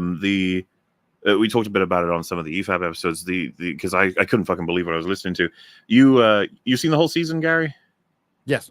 So, like, for anybody who doesn't know, core conceit of the whole season is, where Ruby's been dropped off by her parent. We don't know who it is. They're cloaked. They point at the Doctor in an ominous way when he appears. Big mystery. Yeah. Lots of people have theories about it. A lot of people have theories. Guess what? Your Ruby theory sucks. Yeah. Oh, that's the fucking lutely. I don't know how else to break this, but Russell T was like, so I was directly inspired by TLJ. I wanted to make it so that it makes so much sense, because the truth is her mum is just some random woman who dropped her off. Who dropped her off because she was a teenage pregnancy and she's from an abusive home or some shit. Yeah. And so you're like, okay, Russell, but now nothing makes any sense that you set up in the first place. Why was she ominously pointing? And he's like, she was pointing at Ruby Road, the sign that wasn't there in any of the prior episodes. I've seen people pointing this out with all the different things, and it's like, it was invisible. So no one could have guessed this. Who is she pointing at that for? For the people who are writing the script. No, for the audience, because they need to spell things out to what's left of this. I find it infinitely more hilarious that some random woman was like, what do you want to name the kid? And she points ominously at the sign like, I will name Ruby. It. I like the meme of everyone just pointing at me naming my new baby after watching Doctor Who. Pointing at road sign. 40 miles an hour. Road sign says dumb cunt. And people are like, look, it's my mum naming me.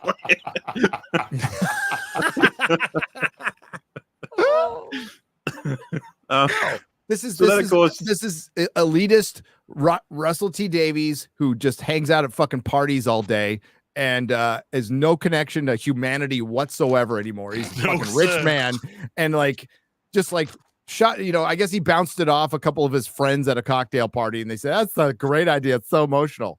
That's the only thing I could think of because man, it's a fucking horrible idea. But there was still more explanation to go, Gary. Why did she wear a spooky, ominous cloak? There was so much explanation to go that we never got. No. Well, so yeah, this one isn't even in the episode, right? Why did she wear the spooky cloak? Why couldn't you see her face? And Russell, apparently his comment on this was, well, obviously, because time shrouded her. Obviously. What? Oh, obviously. Oh, okay. Obviously, time shrouded her. Why would time shroud her if she wasn't important in the first place? He already explained it. He said it was obvious. Russell's just going, like, doing a bunch of Molly He's and making this shit up. And he's Absolutely making this shit up. He took all the Disney money. He's doing a bunch of Molly and ecstasy with his gay friends and going to fucking raves and shit and just like shitting out a script afterwards and not giving a fuck. Then the god of death who destroyed the entire universe is super interested in this woman. Why? Well, you know what? Really, people are only interesting and mysterious because we decide they are. But he's been there since they did the same thing in Watchmen. Dr. Manhattan, who fucked off with humanity, came back for this really extraordinary middle-aged black woman fucking cop. It's so funny. People ask questions like, why would time shroud her? It's such a pointless question. Russell, he's like trolling with some of these fucking answers. I'm not kidding. Like, how can you treat your audience this way? Because he doesn't give a shit.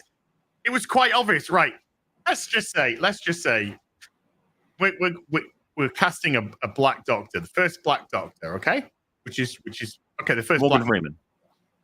No. So you hire Ncuti Gatwa. Let's just go down that route. I distinctly recall that when Ncuti Gatwa was cast, and we knew that Russell T Davies was coming back, and we didn't want to get our hopes up. We were like, if Russell T Davies is back because he's here to save the franchise, I'm okay giving Ncuti a chance because that's where we are. But he went, do you know how I'm going to ease this in? I'm going to ease this in. I'm going to, it's not just going to be the first black male doctor. It's going to be the first short black Rwandan gay doctor that wears skirts in the that is taking a sledgehammer and fucking smashing people over the head. Russell T Davies did not come back to save the franchise. He came back to back up his boys. Yes. To back up his boy Chibnall. That's what he did because they're friends. He totally backed him. He's adding to the timeless child story. You just gave me like a blast of sadness though, because I remember still, it wasn't that long ago where I was like, oh, Russell T, David Tennant, Catherine Tate. Yeah, this could be something. Knowing what it all was now fully, it's just like, whoa. There is absolute fucking disaster. If YouTube was a platform that we could be adults on, there is a whole different conversation to be had here, but we can't have it. Sadly. No, I would love to have it with Russell. I am fascinated. Like he's out there like spilling it all. Mahler was pointing out like no answers for any of it. He's got no answers. He's Dan and Daving. I guess that's a term now. His fucking show. He's like going back to out there and making shit worse. It's so much. And dude, there is so many clips. It's almost too many. The people are saying there was no explanation for why it kept randomly snowing around Ruby. There wasn't. No. Well, there's a line that's supposed to explain it, which is just it's such an intense time of her life, such an intense memory that it just makes it. She's a baby. It doesn't even. It's a baby. I remember that shit. It's when do your memories control the weather? What the fuck? Like what is this? What are you talking about? As a person whose teenage mom dropped him off somewhere, I don't remember shit. Okay, you are the most specialist thing in the whole universe. That it affected everything, created its own thing, and do you know the reason why? Why? Because the woman was ordinary as fuck. Shut up. I'll be right back. Who was? Well, I'm so glad I didn't. I'm so glad. I couldn't watch little any more guy. after That little guy with the fucking missiles on his wheelchair too. Of course. Fucking laughing so. Are fucking armed to the teeth now. We can't have Davros be bad, but my God, we can have missiles and Gatling guns and machine guns on every other fucking disabled person's fucking. You know what sucks is like, yeah, they're trying to make it a kid show, but you don't have to make kid shows fucking stupid. Like, dude, I'm terrified of disabled people now. Terrified of them. They all have fucking thermonuclear missiles in their fucking walk chair. down the fucking street and just go. But dude, there's like fucking Spy Kids made fucking. It was better than this. Like Sky High, which is a good movie actually. You know, it's so bad. They were going in such a good direction with Doctor Who. By the way, 10 years ago now. So season 8 of Capaldi's run was 2015, 14, 15. I'll still count that as decent. All right. Yeah, yeah, absolutely. Decent. There's some really good episodes. There's some bangers in there. Yes, but like I have a new appreciation for Matt Smith's era. I kind of always like tipped RTD's era, but like the Matt Smith era is like, I think it's kind of better now. Probably because David Tennant went on the 60th anniversary special and made himself a fucking idiot. But worst career move you could possibly make. Just a fucking retarded. He came back in the 50th. Everybody loved it. Leave it there, bro. Now Matt Smith not coming back. Peter Capaldi not coming back. Wisest decision. They have good agents. They have very good agents, and they probably decided that on their own. But David Tennant came back because of the T. Well, yes, because of his kid. Yes. And Russell T. Davies came back because of his desire to prostrate himself in front of the T. Yep. That's what it's all been for. That's why we have Rose.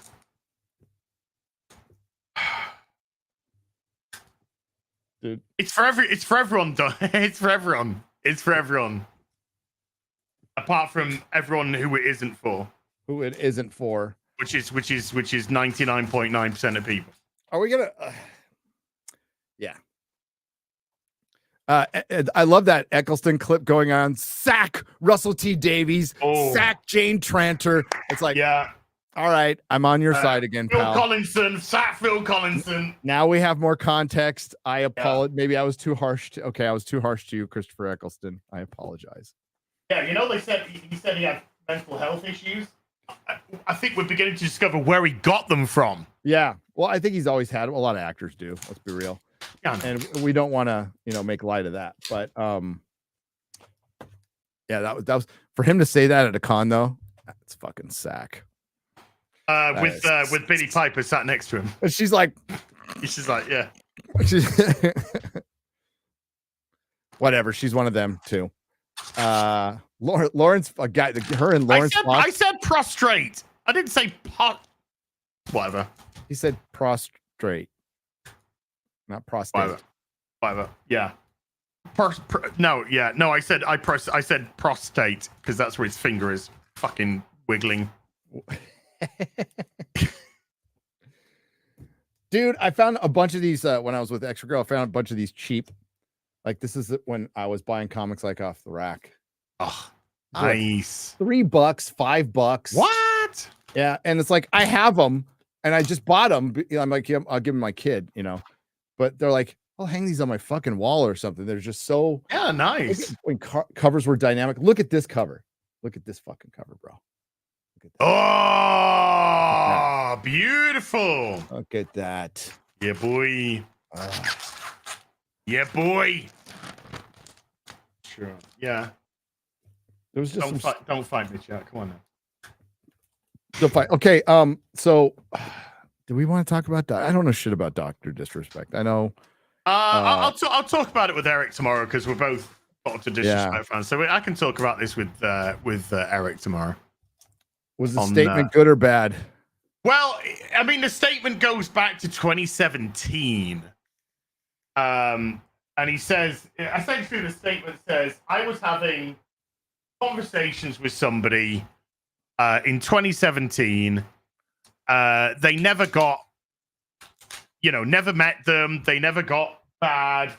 They might have got a little, he said they got a bit too casual and maybe a little bit inappropriate for what the conversation should be. But that was it.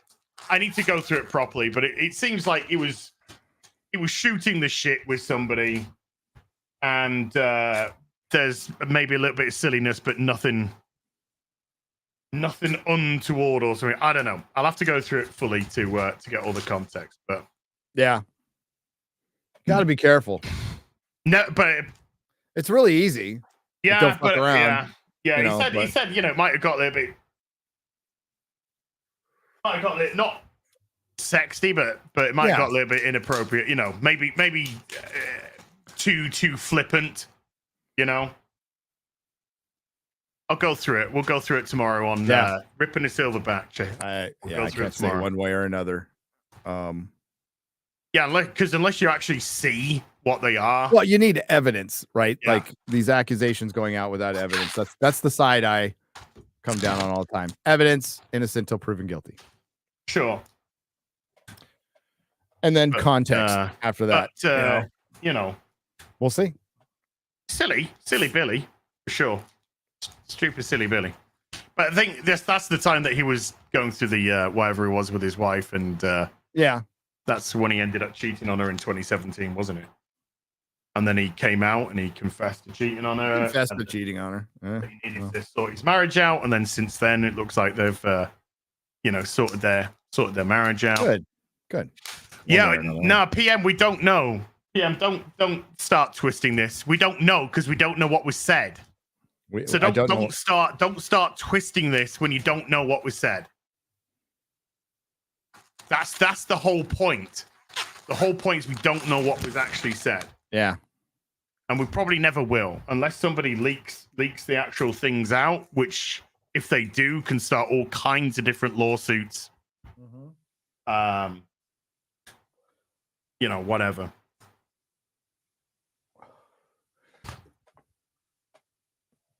So yeah, we'll go through that tomorrow and Ripping the Silverback. Cataclysm. Yeah, boy. Yeah, he said inappropriate. Superman costume. I'm just saying. What? Superman costume. Yeah, I've got it lined up. Superman costume. Got it lined up. I don't have a harsh opinion on this other than the color sucks. I fucking hate the color. I don't like the lines. I think it'll probably look better on screen. I like the colors. I do like the brighter colors. You know what? I don't like the Kingdom Come S at this point in time. If it comes in later for Kingdom Come, but you know what? I'm a fucking purist. The Superman S that I'm looking at right there, the classic one. Why the fuck not use that? But as far as the trunks and the actual colors, okay, thumbs up. It doesn't look like it fits him very well. No, it doesn't. It's all bubbly and bobbly, and when you see it at different angles, it's all creasing. And the collar is stupid looking. It's fucking terrible. Look at that. I mean, come on. Dude, it's right there. You don't need to reinvent the fucking wheel. It's right there. I'm big. I'm glad the trunks are back, though. I'm like very happy about that. We're talking about the super duper costume. Right, yeah. So I've seen a lot of these images. I'm not liking it a lot. I think similar reasons you guys have. First of all, funnily enough, I think what stands out to all of us might be different. The lines hit me straight away. They seem so fucking superfluous. Why are there lines? Lines and collar. The collar is terrible. Like because it's new 52ing. It's new 52, and if you're a comic book reader, that's just going to give you fucking PTSD. Yeah. I think Marvel have the exact same thing where they line up the shit out of everything. They just put more stuff on. I think they hate like too much space that is just a color, which is silly, of course. Yeah, I do. I think they think that if you just got a block color, it's boring. Yeah, so you got to have something busy going on. Script Doctor said it best. Like Hollywood costume designers always overwork the plumbing. They just fucking do too much. Less is more with the Superman costume. Yeah, I don't know. Maybe it'll look a bit different on camera in a good way. Like it'll of course will, but whether or not it looks better or worse or about as bad, about as good, we'll see. It's just this doesn't strike super confidence in the outfit. But I mean, hey, Lois on the other hand looks great. The Lois Lane looks great. I haven't seen. There's pictures of those two together. She looks like fucking Lois Lane. Yeah, totally.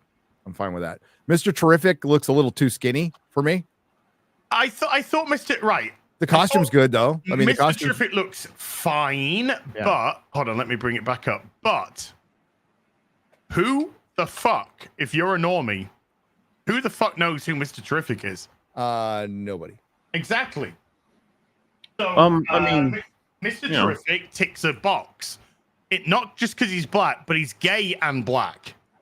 So it kind of feels all the black men have to be gay for some reason. Of course, well, yeah, because they're threatened of the angry black man trope. Yep. That's why. So they've all got to be effeminate black man or gay black man. I think my concern would be more so like the sheer amount of characters that are going to be in this film seems insane as a juggle. If you've got an unknown coming in, it could make it, you can make it work. But like the amount of characters, because they've announced so many. And of course, he wants to launch the universe. I wonder if that's going to be a huge problem by the time we reach the end of this. Stop trying to launch universes. Start making just a fun film. Stop it. All these 8-year plans, 10 years plans. And I know people are like, oh yeah, but if we've got a plan, it's great because we can work to a plan. There's no plan if something fails. Yeah, have a guideline. Sure, have a guideline. But also have a plan B and a plan C if this fails, because if you have to just stick with one plan and you start out with a bomb, then you're in and it wasn't even a bomb, but you're in the same place that Snyder was in, and you're having to work things backwards, and you have stupid fucking producers who don't know what the hell they're doing, who are all fucking fired now, by the way, making things worse. And arguably that it wasn't great with a lot of people, right? You're just going to be in the same boat with James Gunn, right? Like, don't do that. Make a good Superman movie. That's it. People saying Mr. Terrific isn't gay. They did Mr. Terrific in Arrow. Yeah. And they made him gay. Yeah. So I would not be surprised if they carried on that now, because remember, once a character's been turned a certain way, that's what they are now. So I assume you guys know way better than I would. Cat Grant has been got a first look as well. Okay. Yeah. Can we see? Have you got a? Yeah. I posted it. Okay. So who's playing Cat Grant? I don't even know who's playing. I was about to say, I'm not even sure if I remember. Oh yeah, that looks good. That looks good. Okay. That looks like Cat Grant. Yep. Yeah. Yeah, it's good. No, and Lois, there's Lois right there. Yeah. Lois looks great. I got no problem with that. I said I think she's good casting for Lois. Yep. I think he's not bad as Superman. Like, that's pretty good casting as Superman. I'm fine with it. I'm just not happy with that costume. Not happy with the costume and all the other characters when it should just be a Superman movie with Lois Lane. Maybe Lex. And what have we got? We got Mr. Terrific. We got Guy Gardner. We've got Hawk Girl. We've got a couple of members of the Authority. Fuck. Where? The Authority should be a series on fucking Max. If you want to really adapt that, that's where it should be. Not a movie. I think I'm getting so bored with the let's turn superheroes on their headsies type of business. It's getting boring. And The Boys is already now. I dipped after season 2, but apparently season 4 of The Boys is just. Jimmy Olsen as well. I don't know if you've. Let's see Jimmy Olsen. Yeah. By the way, Boys 52% audience score. Season 4 on Rotten Tomatoes. I mean, it's being review bombed. It's being review bombed by the chuds. So anytime there's only one thing being said by everyone who don't even watch the show. It's the makes fun of you now. That's it. That's all they ever say about anyone who doesn't like it. That's it. What do you like about the show? Homelander blows up liberals, and we can get our Trump confirmation bias. Yay! It's there's nothing interesting being said about The Boys because it's not an interesting show. It's a fucking boring ass. The comics said so much more than the show ever did. But they deviated from the comics immediately. A long time ago. Even in season 1, which in season 1 was good. I liked season 1, but that had done plenty of deviation. But that's where we are. Jimmy Olsen looks good. He looks Yeah, I shared it. Fine. What do you think, Gary? Looks good. It's fine. Yeah, all right. He was. Do you remember him in Batman vs Superman? Jimmy Olsen. Jeanette Olsen. Was it Janine? Well, no, Janine Olsen. Wasn't it Jimmy Olsen that got executed in the opening 5 minutes? Oh, Yeah. Oh yeah. They had Janine Olsen in Batman in Man of Steel, and then they had Jimmy Olsen, the CIA asset. Get his head blown off. Shot in the head. Yeah. It's such a wait, what did you just do? It's such a Snyder move. Yes. Well, did he say I did it because people are going, that's not Jimmy Olsen, that's Jeanette Olsen. So what's Jimmy? Why did you do that? So he put him in just to kill him. What a nice guy. Hey, we're gonna get the Rebel Moons extra cuts with completely different names. When is that now? How close? A couple weeks. Oh, what was it? Chalice of blood and forgiveness is dead or something. With the phallus. Are you gonna watch them? I don't know. Are you gonna watch them? The only way I'd watch them is if Gary watched them. I'm gonna fucking watch them. I need a good laugh. I want to see if we get some extra footage of the grain, Mahler. That's what I'm holding out for. But this just seems like the most redundant thing to do. Yes. Yeah. What's the point? Shut the fuck up, Mr. Acolyte. Yeah. At least the Acolyte's 30 minutes long. I was expecting you to go straight to the money argument. Well, I was gonna, but I felt like. Well, you did point out. What are you looking for most forward to with the what was the accountant comment for? Yeah. What? Your accountant isn't looking forward to, by the way. That's a motherfucker who wants to take your money. All right. It's you. True, but you gotta fucking earn it to take it. I was gonna say you can take more the more my ass gets, so yeah. But actually before we carry on. Hang on. Before we go into supers, are we actually gonna address who's ready for the Acolyte tonight? My accountant, yeah. Are we gonna address though last week's episode of Doctor Who, which is the first part of the 2-part season finale? Oh God, what are we? The lowest ever rating in the history of the show, 3.05 million. Yep. So now, and remember, Russell T Davies said, "Oh, we always want better ratings. That's just part and parcel. But we've hit all the targets that we wanted to hit." So it was Russell T Davis's target to become the lowest viewed Doctor Who of all time because he hit it.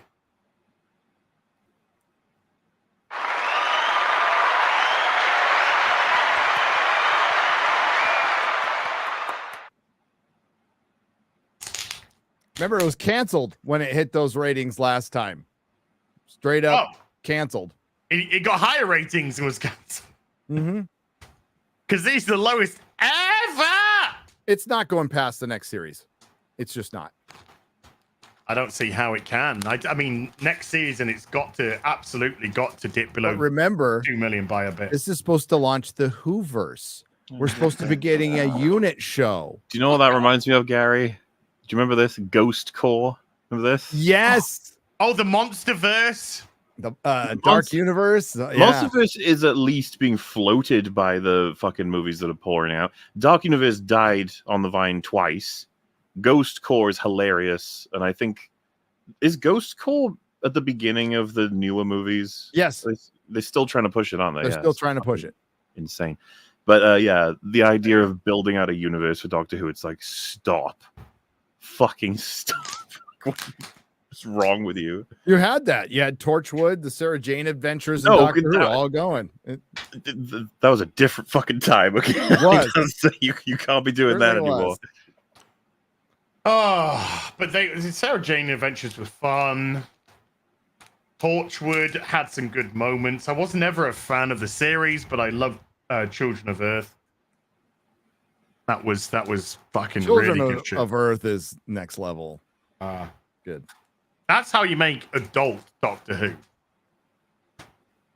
That's how you make adult Doctor Who. I mean, when I say adult Doctor Who, I mean catering to a target audience of adults. Simple as that. But we can't have those days anymore. Oh, and K9. Remember the sexy? Was it sexy Cyberman or something? Yeah. Oh yeah. I got Cyberwoman. I have her action figure. I have her action figure hanging on my wall. She's in a cyber bikini. Yes. Of course she is. And who wrote that episode? Chinball. Chris Chibnall. Chris Chibnall. Chris Chibnall.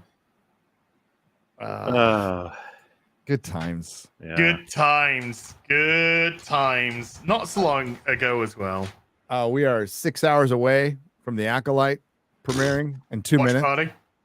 I'm doing a watch party. I was actually going to talk about that. Rags made a joke about it on the recent EFAP, but I was like, oh fuck, that's probably going to happen. He joked that it would begin with Master Soul getting up, right, covered in like a bit of dirt, like, oh, and around him will just be all the dead Jedi. Yes. Like they're going to completely skip out on. Yeah. It's got to be a that episode of Rings of Power when the pyroclastic they flow show hits. him. They show Smilo throw the lightsaber. Right. There's a scene where he throws the lightsaber. So my expectation is that we'll get the Master Soul versus Smilo Ren fight, and the expectation I think a lot of people have now is Soul's going to die in this episode. Oh. Do you know why? And I when someone, I think there's a meme about it, and I was like, oh shit. Do you remember in Game of Thrones season 1 where Jon Snow was curious about his mom and Ned Stark was like, hey, next time we see each other, I'll tell you all about it. Yeah. And it's like, Soul said to Osha, once we get May on the ship, I'll tell you everything. Oh, yeah. yes. He's dead. Yes, He's he dead. did. He's Yes, dead. Oh my god! Could you imagine more episodes without Soul? Like the one guy you can't understand him, but he can act. Like what the fuck? He's like the one person that I kind of am like, oh well, yeah, at least he's there. Oh shit! So Let's yeah, go. a good chance he gets the fight that's gonna be able to compete with the prequel's best stuff in this episode. Who knows? Yeah, I know. I doubt it too.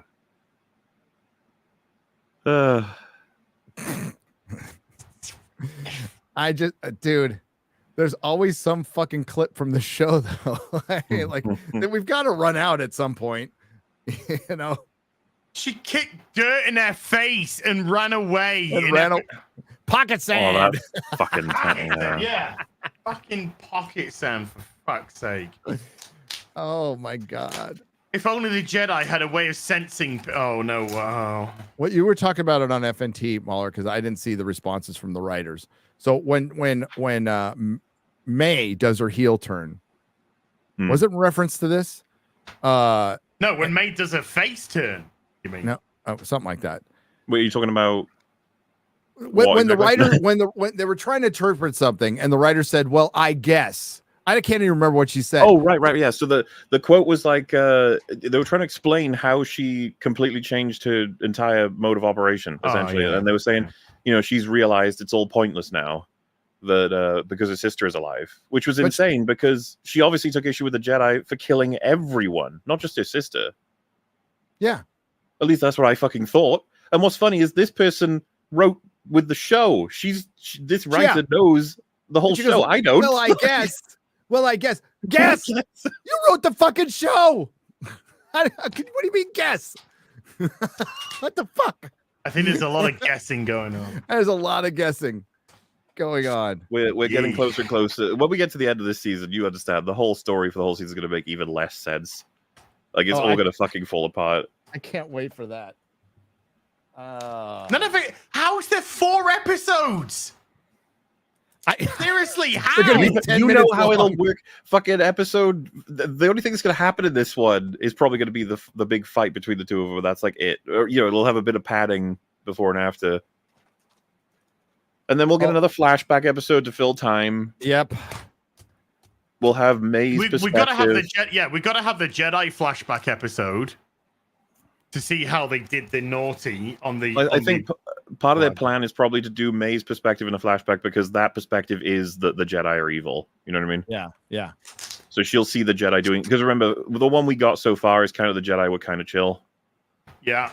And so it's like, see, that's the difference between the two kids. They see different. Remember they had that great moment where one of them says the Jedi are evil, and then the other one goes, no, Jedi are good. Good. That's like, stunning. Okay. So does that mean we're going to have a Jedi episode then? Because what about all the business that was going on with the reactor? So is there going to be 2 flashbacks?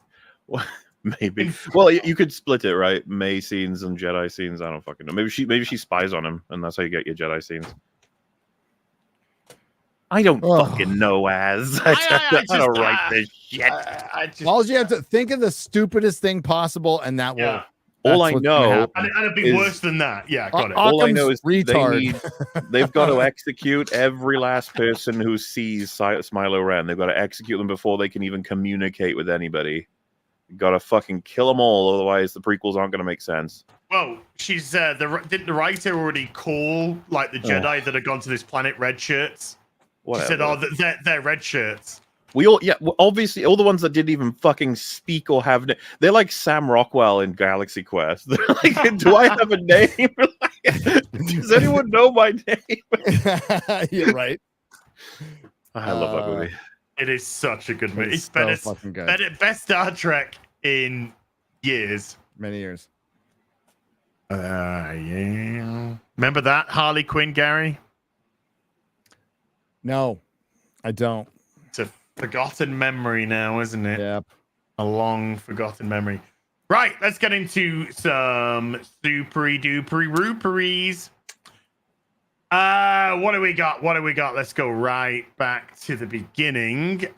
Let's start at the very beginning, which starts at TGB there. So, Marksman of 117B with a $2 says, Az, have you seen Log Horizon yet? It's a great anime. I have not, but I do need to get around to doing it. I do need to go around to watch that. Marvelous DC Girl's been a bard for 12. Thank you. Then I think I can jump here now. TGV Monster with a $5 says there's rumors about another Resident Evil show and movie on Netflix. I rolled my eyes. It's not hard to adapt those games, but they will mess it up. They've messed up every fucking one. Even going back to the 2002, was it? When the first one came out with Alice? It was all fucked up from there. Yeah, I mean, have they ever, other than the animated stuff that's like more accurate to the games, the Resident Evil has just been one of the most horribly adapted IPs in history, right? Yeah, remember, was it Welcome to Raccoon City that tried to mesh Leon Singh Kennedy and fucking Black Jill Valentine and trying to mesh the 2 games together, number 1 and number 2, to create this god-awful chimera of shit? Leon sat at the front desk with a Walkman on so he can't hear a fucking lorry explode at the front door.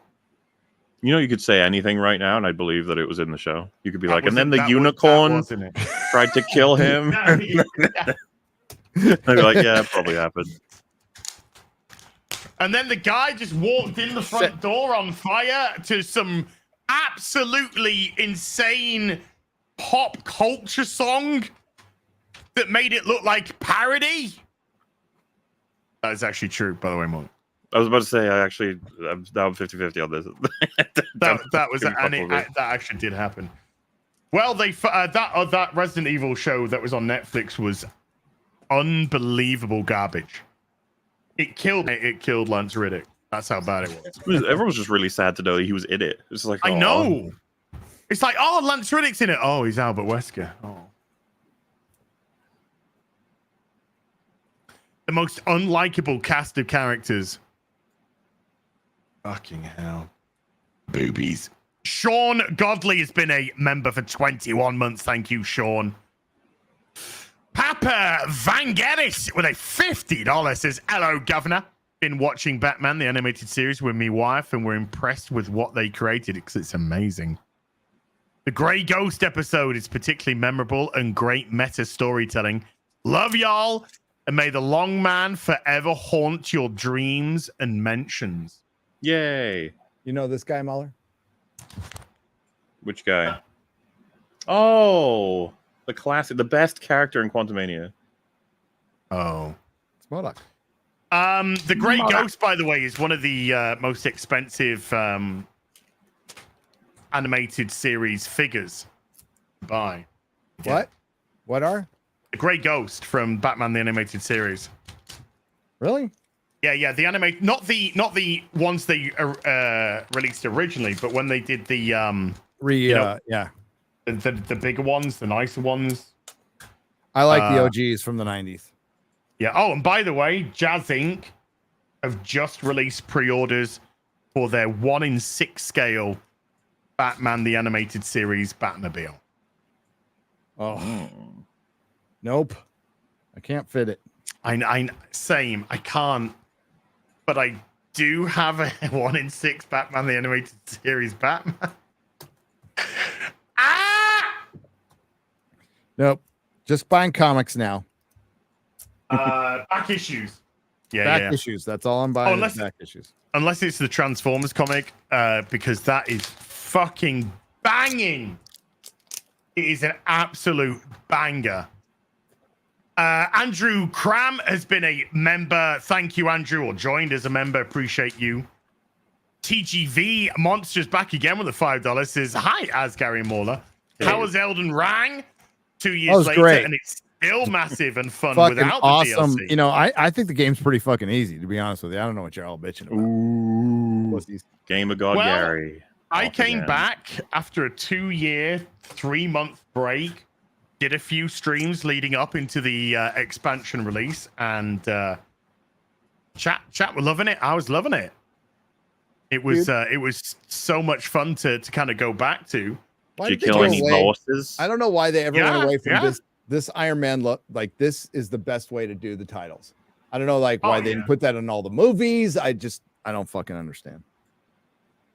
It's just too KK. That's why. We're embarrassed by our own fucking whatever. Right. Marksman of 117B with a $2 ads. Have you seen Log? I read that. I still read that. And the answer is still the same. I did not. Not yet, but I will.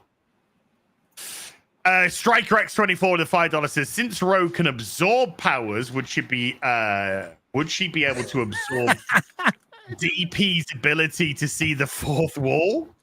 How do you think that would play out in a story? What are you laughing at? I was looking at the schemes and dreams of Lois Lane to marry Superman. Yeah. I didn't notice it. Like, she disguises herself as another woman. She makes a deal with the devil. Nice. She want that super D. She is a devil's like, you know what? I get it. I get it. I do. No, because DP isn't immune. I don't know how that would work.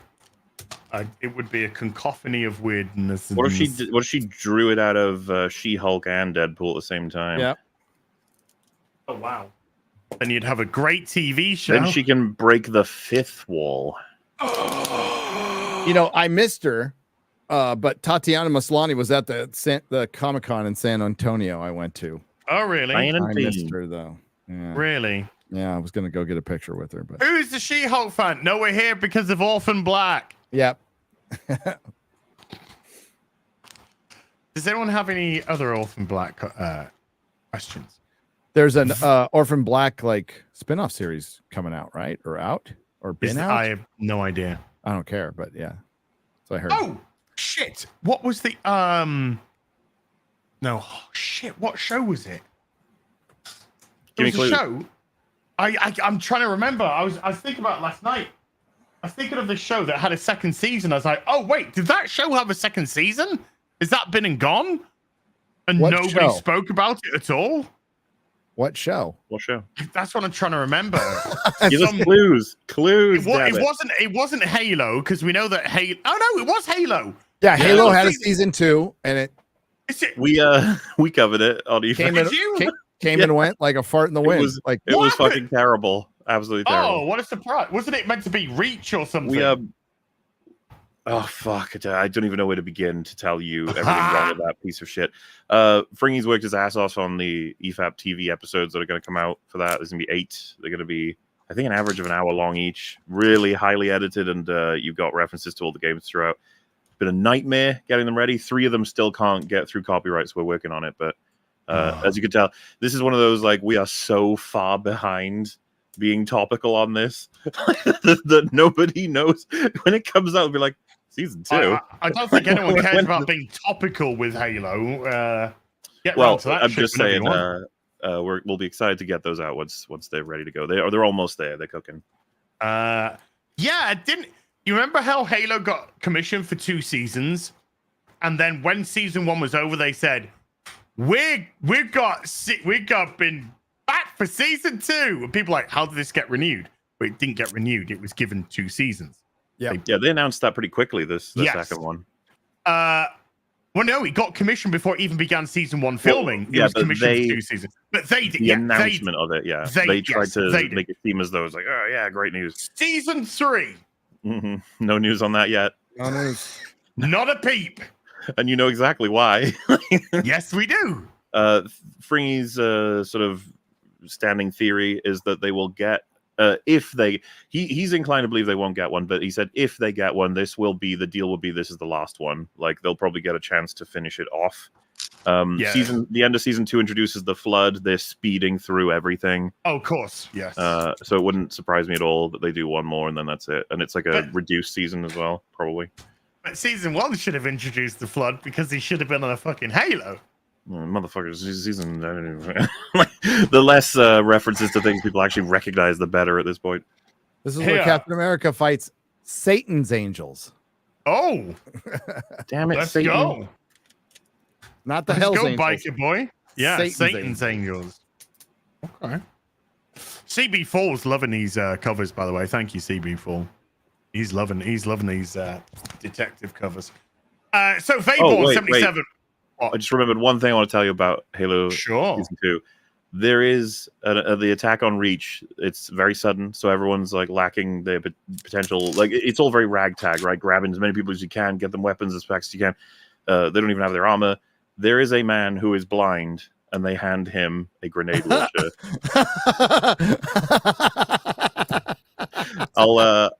I'll have to show you guys offline like the part where we see that happening because I was losing my mind. It is so fucking funny. A grenade launcher to a blind man. What could possibly go wrong? That's a great metaphor for Hollywood, right? Yeah. To give film to Disney, it'd be like give grenade launcher to blind man. To give franchise to Disney, it'd be like give. And by the way, one of the last lines of the season, I tweeted this out, was it's the actor playing Chief saying they took my image and twisted it into something it's not. Which it's just like holy shit! Did they look in the fucking mirror? That's Montoya before they turned her gay as well. Because everybody's gay in DC now. Everybody. So Gary, Asmongold did a video commenting on your episode 4 review, and his chat had plenty of us, but so many more of them are shocked, but learning. It's up near 1 million views now. Hope it converted a few. It is funny. Yeah, it's got more views than my video does. Well, yeah, his it's not like an EFAP reaction. He's you could tell he's enjoying your video, which I take as a big compliment. And to be honest with you, you could tell his chat. A lot of them agreed with you, and a lot of them were just like, "What is this? What is Acolyte? What?" You know, people who just have no fucking clue what's going on with Star Wars. Because why would they? Like, why would anybody know about this? Why would you pursue this? Why would you watch this? And he comes up with his own theories that sort of, in a Venn diagram crossover with a lot of ours and stuff as to why everything's falling apart for them. But, when you show clips of like the power of many or how awful some of the moves look, like he's laughing and it's just, it's over. Like Star Wars is not tricking anybody. Nope. No. What do we got? We got King Popo not with a. What are you talking about? I don't care. I don't care that he reacts and gets more. He's got a bigger channel. So everybody's like Salt Gary. It's like no, I don't care. People can react to my videos as much as they want and get. I don't know. I think it's okay to care. It would depend, right? Like if let's say your video got shafted by the algorithm and ended up with 100K, and then he got. Oh, you mean like with the first Acolyte video? I was gonna say, I think you'd be entitled to be annoyed about that. Yeah. I think Asmongold's reacted to a few of your stuff before. Yeah, it's always helped. So no complaints. He can keep reacting all day long. That's fine. Well, and I mean, it would be neat if we could maybe have a chat with him someday. Sure. I'd love to. I'd love to know more about what his perception of sort of Disney. You meant it as a joke. Sorry, chat. Sorry, Kartak. My bad. I meant it as a joke. It's all good. It's all good. He reacted to one of my Witcher videos and put it through the fucking stratosphere. Like it was just kind of motoring along. It was doing really well. I was really fucking happy with it, and then it popped, and it's helping this one for sure. So I know Zach. So yeah, we go back from the World of Warcraft. No, he makes it different. Like Tyrone Magnus reacts to me in Drinkers videos. It's totally fine. He asked, but like you don't have to ask. If you change it, well, like you change it. It's not like he's fucking playing the videos and then goes to the toilet or and then goes to the toilet. Yeah, like what happened to Jay with fucking the piker. The piker, yeah. Like that's fucking bullshit. But if you're reacting to it, it's fine. Yeah, it's absolutely fine. No problem. That's Twitch's shtick. Yep. YouTubers videos and react to them anyway. It was always funny in the coverage we did because the clash of culture, like there'd be Twitch streamers who just say, "Why are you mad? We do this all the time," and you're like, that doesn't make it okay though. And then of course the cross-pollination argument of like, we get you loads of views from Twitch. It's like people on Twitch do not typically go, "Oh, I'm gonna go over to YouTube now and stop watching Twitch." Like that doesn't. Yeah. No, it doesn't. It doesn't actually. Never translated. Even when Zach, we used to watch a couple of things that I did World of Warcraft wise, it never translated into. But the people who'd say, "Oh no, you'll get this rub from reacting," didn't happen. Didn't exist. It happens on the same, but it does happen here. Not all the time. It's not unprecedented. It's a complicated issue, and ultimately, and Jay made this very clear in his fucking video talking about this whole thing. Just don't be a dick about it. That's like the main thing. Just don't be a dick. It's fine. Yeah, just be chill. It's totally fine. No, he put my name in the description. That's Thank you.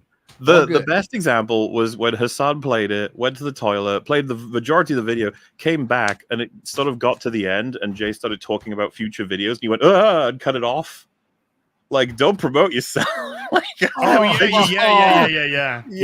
just wanted to steal the video. I don't want you to promote anything. Jeez.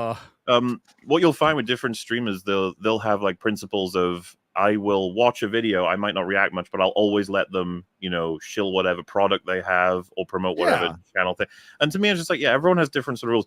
I stand by, and I know it's a bit, flimsy, but don't take the piss. Just treat everybody with respect. Everyone's trying to make it work online, and it doesn't hurt you at all to be like, by the way, this was made by Jim Bob Jones. You can check them out on YouTube. When you're using other people's footage, like put a little, just put their name on the bottom of it, put their name in the description. I try to do that like whenever I can, give people proper credit. That's all. It's not hard, and it doesn't fucking hurt you at all. I also give credit to my editors, because they do a lot of fucking great work, and they deserve the credit. So their names are all over it, and that doesn't hurt you either, like at all. It helps, all right, because for one, a good editor on YouTube, like a good consistent editor, it's fucking unicorn. It's like good luck finding it. It's like I'm very proud of my team, and I want people to know who they are, and hopefully, like if I ever fly the coop, they can fly be free and go out there and create other shit. Yeah. Do we have good stacks of comics today? Oh yeah. Fuck yeah.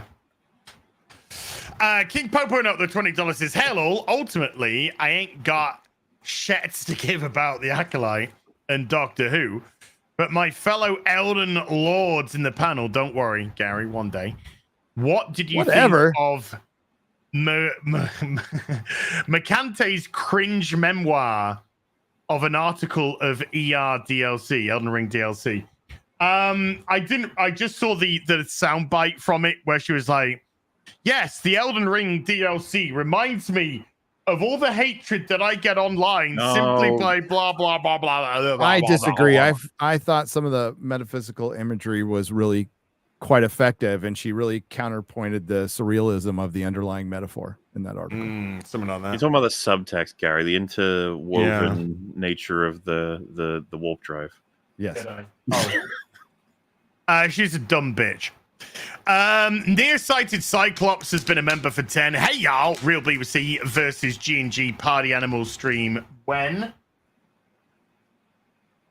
We need to do something like this. We need to find a way of making established stream groups fight each other in some stupid video game. Because we got us three and X-Ray Girl. There's a team. That's a foursome. What is it? If we had Real BBC versus EFAB, do I switch teams every once in a while? you step between dimensions. That's how that works. You play both sides. Hey, my God, Jim. Who knows? I think that would be fun. I think that's a great idea. With a 14 months says, as Gary, I got new glasses and I have to wait for my eyes to adjust. It sucks. I feel your pain. I've upgraded to old man glasses and they look good. Nice. Yeah, I got to get rid of these progressives. They're fucking terrible. Are they? Yeah. Oh, well. I don't like them. Oh, well. Yeah, I miss party animals. Hey, Kara. Adrian Nazaruk has been a member for 32. Thank you, Adrian. Piston with a €6 says, I have a working theory that Coyote Mundi is going to hit his head on a door, just like the Stormtrooper in A New Hope, which will give him amnesia. That is better writing than the Acolyte. Let's remind everybody, again, Occam's retard. The dumbest thing that could possibly happen will happen in the Acolyte. Yeah. So it's happened before in Star Trek Discovery with Michael Burnham, who is Spock's completely made up, unknown foster sister that was raised by Sarek. Okay. Yes. Spock never mentions this in the original series. You want to know why? Now I know what you're saying. I didn't used to, but now I understand all of it. It's horrible. Spock is friends with Kirk. This would come up between friends. Never comes up. You want to know why? They made it classified. Oh, yeah. The information was classified. Yeah. I mean, I would classify fucking a retarded show like Discovery as well. I would too. So yeah, we don't talk about these. That dumb to happen, or is like memory gets force erased or whatever the fuck they make up. It would be so funny if he hit his head and he said, I can't remember the past few weeks. Yeah, but also you can't classify a sister. No, you can't so you can't that was the retarded part. You can classify her career, her actions and her career, but you can't classify your fucking sister, your family member. You don't have the Dude, why was the cloak on Ruby? It was classified, okay? It was classified. Why was she pointing menacingly? Classified. Why was Luke assassinated? It was classified. Yeah. The chat says you can in Alabama. Hey. Yes, sir. Oh. Yes, probably correct. Grimnack has been a member for 23. Thank you. Blabs the Tartar with the $2 says the power of Az, the power of more, the power of Gary. Gary. You're supposed to go Gary. Of Gary. Sorry. Ministry of Wrong Think with the $20 says, first off, I honestly think he's unaware. Not saying he knew, but if it's true that Asian Ezra Miller is actually Smiler Ren, Angry Joe might want to stop referring to him as Zipperhead in his reviews. Yeah, it's so bad even Angry Joe hates it. And he loves terrible fucking shit. Aaron Pipes with a $20 says, we have not had an update from Az on his favorite TV show, MILF Manor. Is it still being broadcast? Is it still of the same high quality? For the BBC, I have not watched it yet. But after the Acolyte's finished and I have some free time, I will be doing. You will make room. I will, be doing. You're not gonna have any free time. Yeah, I am. Fucking Rings of Powers right after that, man. Oh shit, is it? God. Yeah. Okay. Christmas. MILF Manor. It's a MILF Manor Christmas. Actually, not much is coming out this Christmas unless. Agatha's. Oh my God. It was Agatha all along. Isn't it just now called Agatha? Agatha is going to be terrible, folks. I know this is shocking news. Breaking news. It's going to be terrible. See, there was me thinking that one would save Marvel, but yeah, damn it. You just never know. It's gonna be Marvel's gayest show. Do you remember Marvel's gay? I grabbed that clip from the audio commentary from Quantumania where the writer and director say impossible. They're joking about how Disney would probably make a spin-off show for Linda, the girl that Hank dated briefly when he was younger. It just struck me as like, Agatha is that show. Why the fuck would you make that show? At least, I know this sounds crazy, at least Echo is just a new superhero show where they're trying to introduce someone. Agatha's like, why would you... She was like the bad guy witch in a what felt like a spin-off show already. Of all the things. It was a spin-off show. Guess who's writing it? Some retard. Agatha? Jack Schaefer. Yes. Oh God. The person who wrote WandaVision. Yeah. Oh. I mean, didn't know who Mephisto was. I'm gonna stick Mephisto in a. That sounded a little bit actually. It's so weird. I can't say anything more. Just expect the like absolute worst, like Echo level of bad. How long is it? 6 episodes? Don't know. I would guess 8. No, Gary, that would be mean.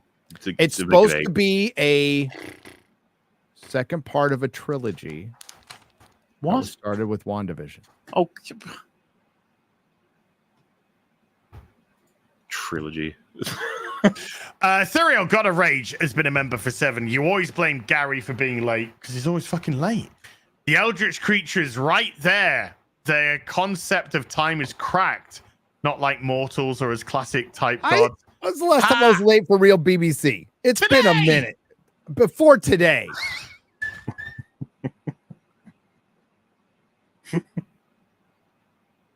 I don't know. I don't keep track. Like he said all the time. Name the all the times. All the time. You look at tits on men all the time as. So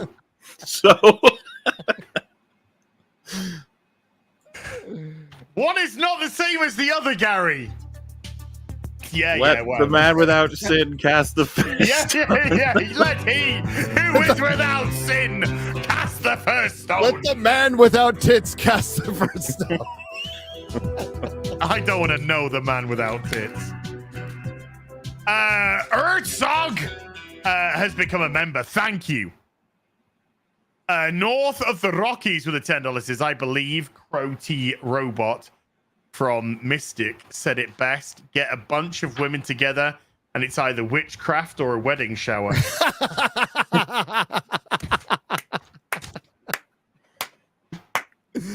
That is a great quote. MST3K is always funny to me because like everyone likes them because of the era they came from.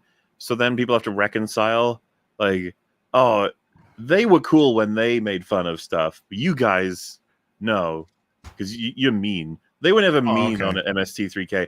They were having fun with the content, and it's just like cope all you fucking want. Cope all you want. They are one of my inspirations, brother. Yeah, like of course. And the thing is that was just people in the audience. That's the way we were before they even fucking existed. We were talking shit the whole fucking time.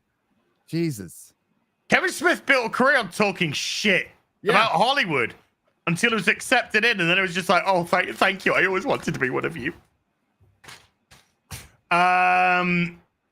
The Pally Dan with a $5 says, "Hail all, can't wait for comedy arc. Love Austin Powers and Dodgeball. Also, God damn Dodgeball. If lesbian headlamp made House of the Dragon, it would be House of the Drag Queens. Oh, it wouldn't though because there wouldn't be lesbians. Well, there's lesbians in House of the Dragon. There is. Sorry, go on. It was just. I was gonna say it was a super fun recording. I think any editor gets the Dodgeball EFAP movies is gonna have fun with it. I don't know how much I contributed other than repeating lines and laughing my ass off. Honestly, dude, I think we talked plenty about why it works and the state of comedy these days. But I think a lot of people will honestly want to see the clip and then see us all laugh because it's like you get to enjoy the film vicariously, you know. which a lot of people definitely want. It's just going to be a fun reminder of how fucking funny that movie is, you know? Dude, like seriously, probably the 20th time I've seen it. Right? Really? Still, I'm laughing at everything as if I watched it for the first time. I think I've seen Dodgeball twice. Well, I've seen it a bazillion times. We noted how Patches O'Houlihan is in it for about a half hour total, and he's just brilliant, and everyone remembers him forever. Fucking good. All I know is that I can play. One of my favorite. I can play. I found some more clips in there. I'm like, God, that'd be a good clip. That's a good clip. Yeah. Rip Torn was a great actor. You know what's filled with good clips, guys? Is porn. Well, yeah, we can't use those. No. Clarkson's Farm and Grand Tour are filled with good clips that I'm going to start using a lot more. God dang. They're like clip machines. Hey, yeah, David Harvey in chat. Remember Stab, Twist, Gut? Oh, my God. No, how did I not use a dodgeball clip for that scene? Oh, my God. Oh, shit. Oh. Stab, twist, gut. You can dodge that. You can dodge and dodge. Yeah, dodge. Dive, duck, and dodge. Dodge, duck, dip, dive, and dodge. J Mac with $100 says, I live in Satan's backyard, Arizona. So I understand the necessity of air conditioning. I keep my house at 70 and my workshop at 65 pretty much year round. If my house was a stuffy brick square with no AC ventilation, I think I'd be pretty miffed too. My condolences, Britbongers. Thank you, man. It's a different life we live here. You know, things are different. Well, if it's made of Adobe, if you have an Adobe brick house, it actually naturally keeps your house cooler. We when I was renting a house in San Diego, we lived in an Adobe brick house, and it was like 5 to 10 degrees cooler than it was outside without AC. Did it steal all your stuff? Those damn Indians knew their shit. Neat. Wow, you can't say that. Right until we conquered them all and took all their shit. Even if it's a compliment, you're like, no. Well, if you didn't conquer them, more about making guns. If you didn't conquer them, they would have killed each other anyway. Well, they were on their way. The reason they were easier to conquer is they already did kind of kill each other. Plus, disease kind of wiped them out. So, yeah, you bring that fucking natural cold. Lord Moore has become a member. Thank you, Lord Moore. X Purple Thighs with a $2 says, is Loaded Weapon Part 1 on the list of comedies? So this is the horrible thing.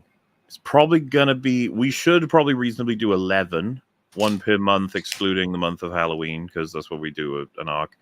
So that I don't want to make you guys record like a billion of them, you know. But we could always do a sequel arc if you guys Loaded want. Weapons way down the line for me, because we still Well, got to do the list already stacked. Because that's the thing. I'd like to do the 3 Naked Guns, but I realize that's going to take up a lot of slots. And I would do Hot Shots before Loaded Weapons. Oh yeah, exactly. Hot Shots Part 1, Hot Shots Part 2. Well, and then Top Secret. I'd love to do Hot Rod. Have either of you seen Hot Rod? Roddy Piper? No, I'm talking. It's a 2000. I want to say 6 movie. I can't remember. It's got it's Lonely Island guys made it. Oh no. Starring in No, it. I have not seen Hot Rod. I have not seen Hot Rod. I fit Hot Rod alongside Dodgeball, Balls of Fury, Blades of Glory, that sort of era, that selection. Okay. Yeah. And I think if you guys haven't seen it, it's going to make for a fucking great recording. It's full of people getting hurt comedy. Okay. So yeah, because I think I don't know what the intention is. We don't have a consistent era at all. You know, like Austin Powers, Airplane, and fucking Dodgeball. It's just like, well, we're kind of a little bit all over the place. But yeah, we got 5 out of what would probably be 11 done. So we'll figure it out. We'll do the best we can, but we're probably going to disappoint some people no matter what. Always. That's our job. Ian Bean with a £2 says his top secret code for 1992 space movie. No. No. It's not. It's not. Fox Pocket with a $5 says the biggest impact Furioso will have on culture and society is causing your boy Zach to turn into a lolcow and torch his own YouTube channel. Sad. I don't know what's been going on. Some people have asked me, have you seen what's going on with Zach? I have no idea what's been going on. What did he say about Furiosa? Well, he said it was good, and this is what I'm just getting this from my son because my son watches all of Zach's videos. I watch him most until Zach starts talking about movies. He's great with comics. He's always been pretty consistently terrible. He likes Star Trek Discovery. He liked some of Strange New Worlds. So hey, everybody has their opinion. I still love Zach, but I think Furiosa broke him. It broke a lot of people, by the way, because people are pointing out it was a flop as a celebration, and maybe they didn't watch our videos. I don't know. I didn't even do a video. I didn't care. I liked the movie. I will watch it again, but it flopped for the exact reasons I stated, Drinker stated, everybody stated who has seen it. It flopped because it didn't have Mad Max. Yeah, it was based on. Go on. It wasn't like a bitter celebration of a failure or anything. It was more so just.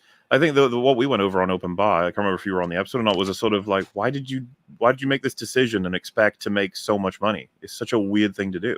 Yeah. If they had made that movie for $75 million, okay, Yeah. that's like way more understandable. But you put $168 million into something, you have to make $500 million worldwide to make your money back. It has It's I enjoyed the Fall Guy. I enjoyed the Fall Guy. I thought it was a fun film. Flopped like a motherfucker. Flopped like a motherfucker. 130 million budget. Yeah. How are you making $400 million to break even? So and you don't make films to break even. You make films to make profit. Yeah, and Mad Max was never a $200 million franchise. That's not how it works. No. So that's and yes, a part of that was the girl boss shit. The trope is fucking tired. Everybody's sick of it, and that affected the movie. How much? Don't know, but it did. Because I saw plenty of people going, I don't even fucking care. It's just a gender swap Mad Max, which kind of is same character, but she's not a girl boss in the movie. But that doesn't matter. It's immaterial.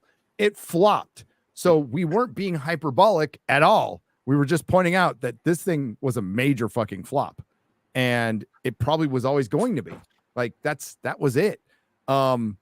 It's kind of going off on him talking, us still talking about Star Wars, which we have the prerogative to do, and he doesn't have to like it. I would just counter that with respect. How many videos has he made about Mags Visaggio? I guarantee you it's more than videos I've made about Star Wars in the last 2 years. Prompted to. They've got new Star Wars stuff coming out. They announce new things to do with Star Wars, new projects, new opinions. You do you. I'll do my thing. Star Wars is literally a lolcow. I mean, like I said, I didn't go see Furiosa because I didn't care. I didn't care about the character. Never, didn't have any interest. And if I don't have an interest, I'm not fucking bothering. That's a great cover. Bad Boys did pretty good, and I liked it. Yeah. What was that budget? Yep. And hey, go ahead and make videos on Mags Visaggio. I don't give a shit. I don't care. But just want to point out that an irrelevant writer who's now trying to own the chuds by chopping off their junk. I don't even know how that works, but that was the tweet. Remember Mag said that they had their period. So when they said that, they had a penis. Okay.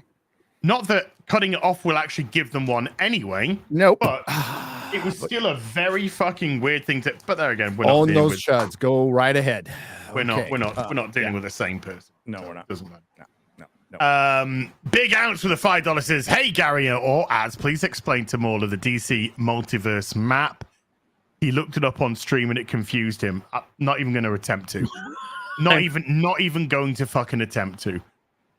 Cole House with the 2 Canadian. Hell, BBC, I just got the best defense on DVD. Nice. Cynical IP with a 50 Swedish says, "Having Hollywood speak for anyone is like choosing to get a prostrate exam from Hellboy. No, the right hand. Thank you very much." Oh, right hand of doom, baby. That's a big finger. That is a big finger there. Grimhack with a $5 says, "Hail, gents. Molly, I'm getting married this year on the 5th of your birth month. Yeah. And then we are going to Az's country for the honeymoon. Fucking get rid of this guy. Get him out. Congratulations.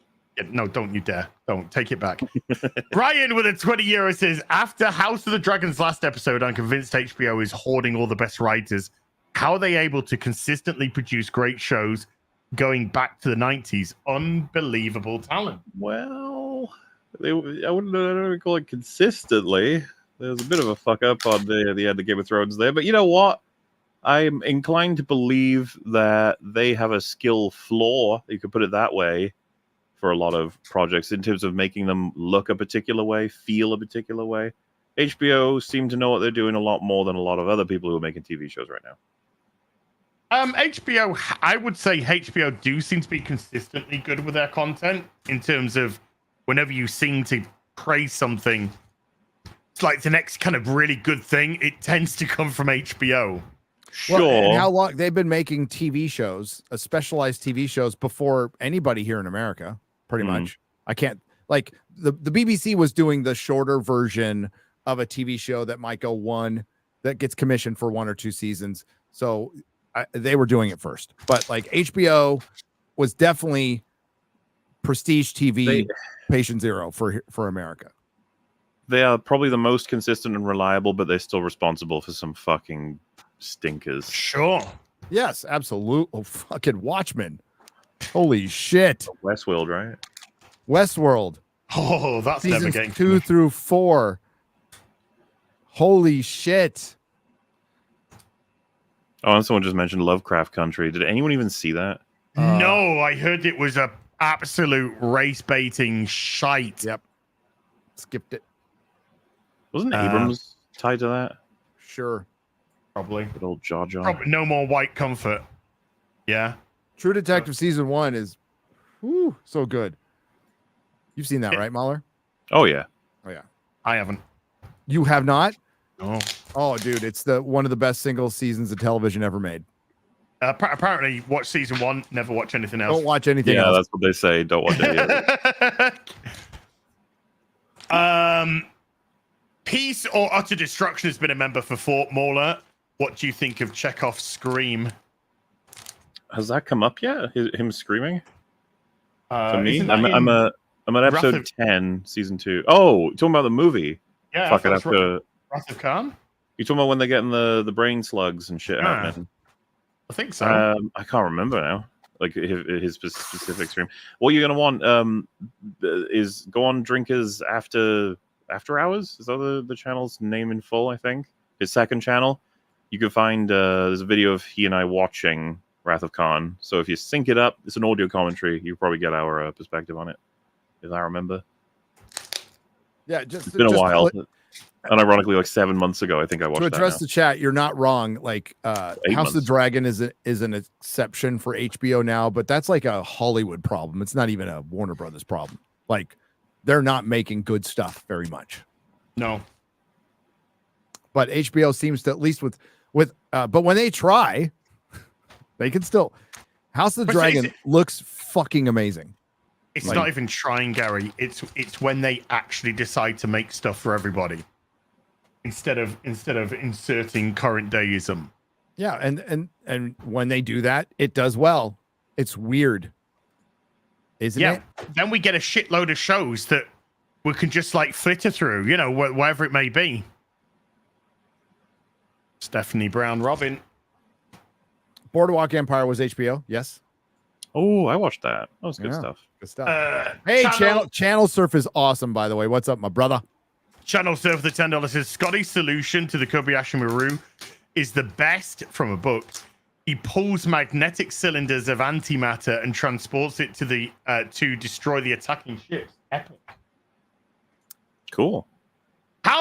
This Kobayashi Maru, this unbeatable problem is getting beaten quite a bit now. I was gonna say, gotta be careful with something like that. Especially when it's a test of how they deal with the situation of loss, because there's plenty of interesting things to do with that to show how a captain tries to assault the problem when all is lost. I think it's probably good that Kirk defeats it. Like that's a really cool aspect of the character. You don't need to have everyone do it, isn't it? There is I'm not going to get too much right. There is a TNG episode where they do a kind of Kobayashi Maru aspect to to something. And it ends how you expect it to end. I imagine that when I'm starting that up, each real BBC would be like, "So, what have you seen?" I'd be interested to see. I'd be interested to see where you get to. I mean, holy shit! When you hit season 3, it's just gonna. Oh my god, things are gonna get unbelievable for you. You are gonna be just spoiled with quality. You're gonna want to know what the fuck just happened. Cole Hauser with the 2 Canadian. Mauler, will you love Ellen of Troyes? I will love. He said, "You will love." Love. Okay. It's going to come up. Is it an episode name or a character name? I don't know. Elan of Troyes. Elan. I assume it's an episode name. I don't know. I don't know all the names, chat, of the TOS. Stutters with a €5 says, "What's the crack, lads? How are we today? Did you get onto Dark Tide today with the new updates?" No. Good fun so far. Also, hi, Rags. I have not. Say hello. I did slide on for a couple of level 4 rounds yesterday, but slipped on for a couple of them, yo. Whit Grebitus has been a member for 32. Thank you, Whip. James Jones with a $2. Thank you, James. Carlos Lima with a $2 says it would be called House of the Gays. Andrew Matthews with a £2 says, "What do you think of the Trouble with Tribbles?" Not there yet, because I am aware of at least the basic. There's like a bunch of, isn't it like cuddly fairy things? Sure. I have not seen it yet. I'm on the way though. And of course, I'm doing it in I'm doing it in the quote unquote correct order, not the way it was actually released. Okay. Dario God of Rage with a $5 says, "Mauler, I apologize for my previous racism. I've had negative experiences with Eldritch gods, but you're one of the good ones." I appreciate that. I understand. A lot of them are hard to understand. There's good Eldritch gods on both sides. Okay. Yeah. Oi. There's a lot of history, a lot of misunderstandings, a lot of cultural issues. I always tend to try and smooth things over. Do you remember when, New Trek, Gary? Remember when they used the tribbles to kill a white man? Yeah. Yes. In the Star Trek shorts. Holy fuck. Yeah. That was the single worst thing they've ever put. It's the most hateful thing towards the fans and towards towards Trek. It was a hateful piece of content, like Velma level of hate, but reduced into one short. He was an idiot. Kurtzman is such a fucking retard. This guy is a massive egomaniac and a fucking retard. The one time he has something work, I don't care if you like Picard season 3 or not, it brought together a lot of the fandom. It did. It actually worked. And I was fine with there not being a spinoff series. I was fine with just this being a one-off and go. But when you had a guy who figured it out and he wanted to do a fucking other series, they're like, no, fuck you. Yeah. Wait, we'll he do a Star them. Trek Academy show. He showed them up. Yeah, exactly. He embarrassed them because he actually wanted to make Star Trek, and Kurtzman had already said it's not about Star Trek. It's about using the platform for our messages. They said the quiet thing out loud and open. Yep. Logan Bissett with a 5 Canadian. Hey, hi Mauler, or hey Mauler. To add to your TV show viewing, when are you going to watch Gendy Tartakovsky's? Oh yeah, the Clone Wars. It's only 2 hours. I need more Stargrift. There will be more Stargrift after the Acolyte, at least an episode. And as for when I will do that, certainly not right now. As I said, Star Trek has been in the queue, so to speak, forever. Did you see this? No way. So I'm just saying, it's like I do want to make sure I check that out at some point. I just don't want to promise as to when in any way. I don't know. Is this real, Disparu? Here, share that. Hold on. I've got a comic bag in my hand. Shift it over there. Grok AI accidentally deadpan comedy extraordinaire. Star Wars fans await the Acolyte premiere with bated breath. The online community is buzzing with excitement for the upcoming episode of The Acolyte, a Star Wars series. Fans are eagerly anticipating the new episode, which is set to premiere tonight. Discussions and posts across various social media platforms are filled with excitement, speculation, and prediction about the content of, including potential lightsaber battles and significant plot development. Yes. I think it's the top tweet. Only 4 more episodes to go. No, that's fucking great. they got a lot from that. Yeah, they got a lot from that. They certainly did. That is working overtime. You know, that is working overtime. Oh, thanks, Chris Brew. Yeah. God bless. Douche. Jim Farm with a $10 says, in Wrath of Khan, the person that Scotty carried into the bridge was Scotty's, the actor's son, IRL son. Genuinely, the moment hit really well, and I actually like at the point. If you listen to what me and Drinker talk about, I'm like, God, I wish we got more opportunities for the supporting cast to have moments like this. It's really good stuff. Book an hour says hello or ayo with a 14-month. Thank you.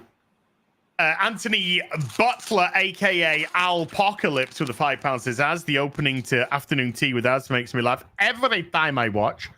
Sometimes I just watch if I need a laugh. P.S. Gary, Picard rules Kirk. Nope. Ooh. Oh, not even fucking close. Picard season 1 and 2. I give you Picard season 1 and 2. That even overshadows generations. Kirk is the fucking man. He is the captain. He was the first. He's the greatest. Picard's all right. I don't hate Picard. Do you think that's fair using Picard season 1 and 2 against Picard? Fucking absolutely. Well, because to me, Patrick Stewart was behind it, and it was his idea. The stories were fucking his ideas. But to be fair, I assume Picard ends at I'm the not end going to be fair. It's a fight. All good things, because I don't even like film Picard. So that's fair. Well, I was going to say is that we don't when judging Han Solo think about the sequels now, do we? Well, I mean, one of them. I judge Harrison Ford for wanting Han Solo to die. Yes, I have judged him harshly. Well, that's different though. That's like meta. Yeah, but there's the I still think that's the only there's reason. There's the Next Generation movies, which you haven't seen yet. And what I'm saying is season 1 and 2. Okay. What I'm saying is, when you review him as like a character, the values, their attributes, I ain't considering TFA. That shit's not like canon, you know. And I assume Picard season 1 and 2, you guys don't want to consider canon. Kirk no. If you just compare the series, Kirk still wins. Period. Okay. I mean, for the record, I really like Kirk. I talked about this on a previous Real BBC, but I was misled, as a lot of people have been, about Kirk's character. Of course, he's way more intelligent than they give him credit for. Yes. In like a cultural way. Yeah, because there's a bunch of tourists in the fandoms that just go along with the supposed stereotype. Yeah, the stereo. And which you actually watch the show couldn't be. They're just not. They're flat out not true. Yeah, Kirk's a very intelligent, very good captain, very competent captain. Competent, knows the rules of Starfleet, backwards, forwards. Lynn Jones with a $20 says, hi, guys. Haven't been able to watch for a while. Nice choice of comics, as I know, right? Some of hubby's covers are on there, particularly in the Nightfalls.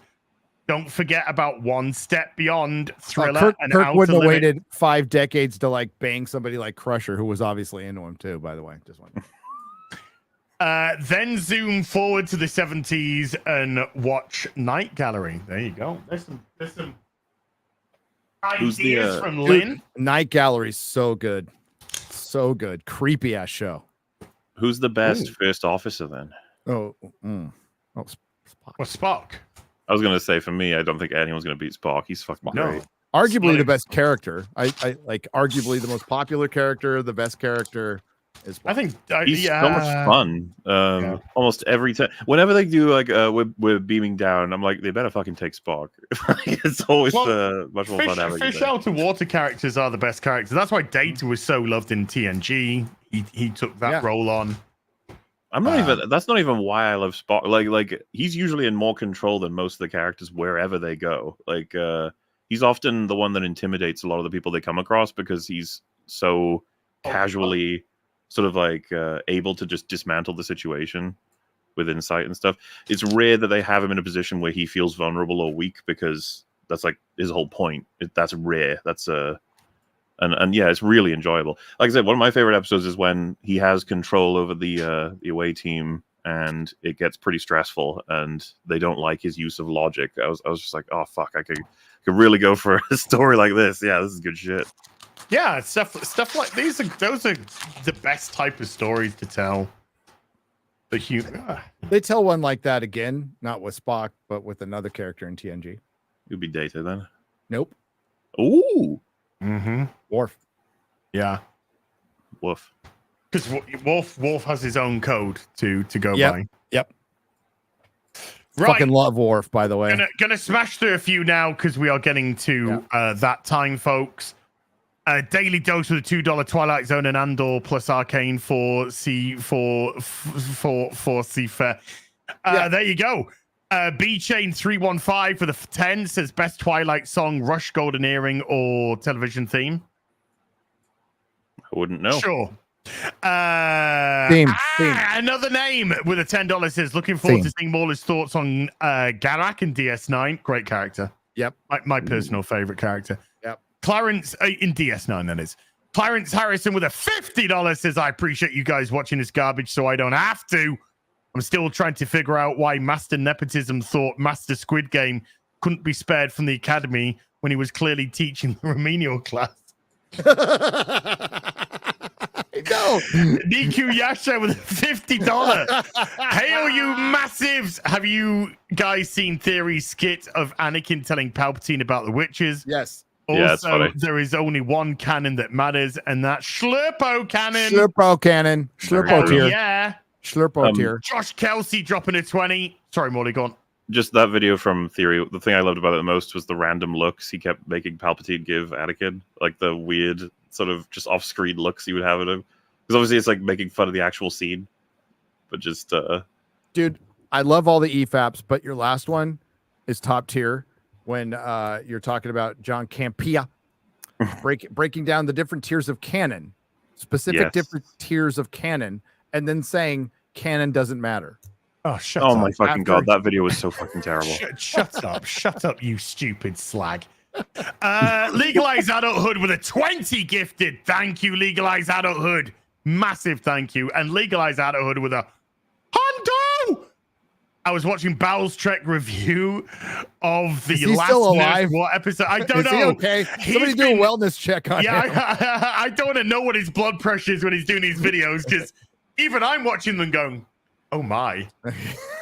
one does appear to be vexed, Bowles Trek. And I had to stop because they were defiling my memory of Pyramids of Mars. I know. Sutek the Destroyer screams for the bankers as he goes, oh, Vlad the Impaler on the creative team of Nurse Watt. I think they've already them, they've done it to themselves, man. Yeah, just go back and watch Pyramids of Mars. You'll be cleansed of this bullshit quite easily because I did it. Because I did that. It's so fucking good. And we'll just grab, who should we grab? They got a gravy with a 20. It says 2 fun facts for you. Doctor Who has been cancelled 3 times with better ratings. And under 4% of the UK watched this season. Also, did you guys see Tennant call for a black MP to stop existing in the current climate? I thought he said stop talking. Like, I saw a clip where he said, I just wanted to shut up or something like that. Well. But stop existing. I mean, Jesus. that's slightly different. Slightly different. So if you didn't get your super chat read out today, folks, this Sunday, afternoon tea with Az. I almost forgot my own show. Afternoon tea with Az. I will catch up with all the super chats not read out today, so you will get your moment. I promise you. So thank you. If you didn't get it read out, I appreciate you. Sunday stream, we'll go through all that. So, Morley, before you go, anything you'd like to plug? Knight's Tale, EFAT movies tomorrow, and Acolyte probably on the Friday, and then who knows exactly what's happening Saturday. You know, usual stuff. Woohoo! Yay! Woo! Woo! Said Ric Flair. Gaddy. Who do we have in Friday Night Tights this week? I've no fucking idea. I can't remember. Oh, Drinker. That guy, I know him. Oh wow, that little YouTuber. L for me. We have I have a watch party tonight for the Acolyte at 8 p.m. Central for my members. We're gonna go through that horror again, and we'll see if like I said last week, I'm like, well, you know, if there's not much to the show, I'm not gonna do a video. And I stuck with that for 24 hours until Amanda Steinberg made her video. Then I had to make a video. So we'll see. Otherwise, I'm kind of working on a Doctor Who video. It's gonna take some time. This one's not gonna. It's gonna take a little time because I have to rewatch the fucking series, and I'm just doing that in very small doses, very small. And I find myself getting distracted and watching other movies. Like I was in the middle of watching an episode last night, guys, and I'm like, I don't want to watch this, and I just watched Bright on Netflix. I just fucking fucked off. I'm like, I don't care. Threw my notebook across the room. I can't do it. I just can't watch it. Can't watch so this bad. Fucking shit. What else? There's something. Oh, Nooner returns tomorrow with Chris Gore before Rip and the Silverback. And I guess Chris will be talking about his funeral for Star Wars that he's going to be having on his Film Threat channel later tomorrow. So, which I have not been invited to, but my feelings aren't hurt. I haven't, but I don't care because it's Star Wars. I know. And I'm just so apathetic to it. I don't give a shit. Yeah, I don't know what I'd say other than like, yeah. Once upon a time, I liked you. Now you're just a pile of shit. Bye. No, hail Frank Gore. We love Frank Gore. He's doing great, by the way. He's looking and sounding great. Yes, he is. Or big strokey McStroke face. Strokey McStroke face. Yeah. Yeah. I'm sure I'm forgetting something, but hey, thanks for having me on, as usual. Love the show. Hail chat. You guys are hilarious today, as always. Thank you. Yes, chat. Massive thank you. I think we had like 9,200 at one point. Yeah. I put certain stuff like that down to most of us, or I'd say the vast majority, are just here now for us to point and laugh. Yeah. And just mock the dog shit. Just mock it. Mock it mercilessly that you have to get shills to make stupid fucking videos going, Star Wars is for everyone as long as you have the exact same opinions as we do. That kind of retarded shit. So that's what we got going on. So tomorrow, ripping the Silverback here, 7:30 UK time, 1:30 Central time. Thursday, I'm busy. Friday Night Tights. Sunday, afternoon tea with us, and Sunday Fun Day. And next week, Real BBC, of course, will be on Gary's channel. So massive thank you to everyone who came to watch today. Moderators, thank you so much indeed for giving up your free time. Everybody who super chatted, membered, remembered, gifted memberships. Thank you for supporting the channel. We'll be back with some more stuff very soon. Until then, you take care. Bye for now. Bye. Ciao, Bella.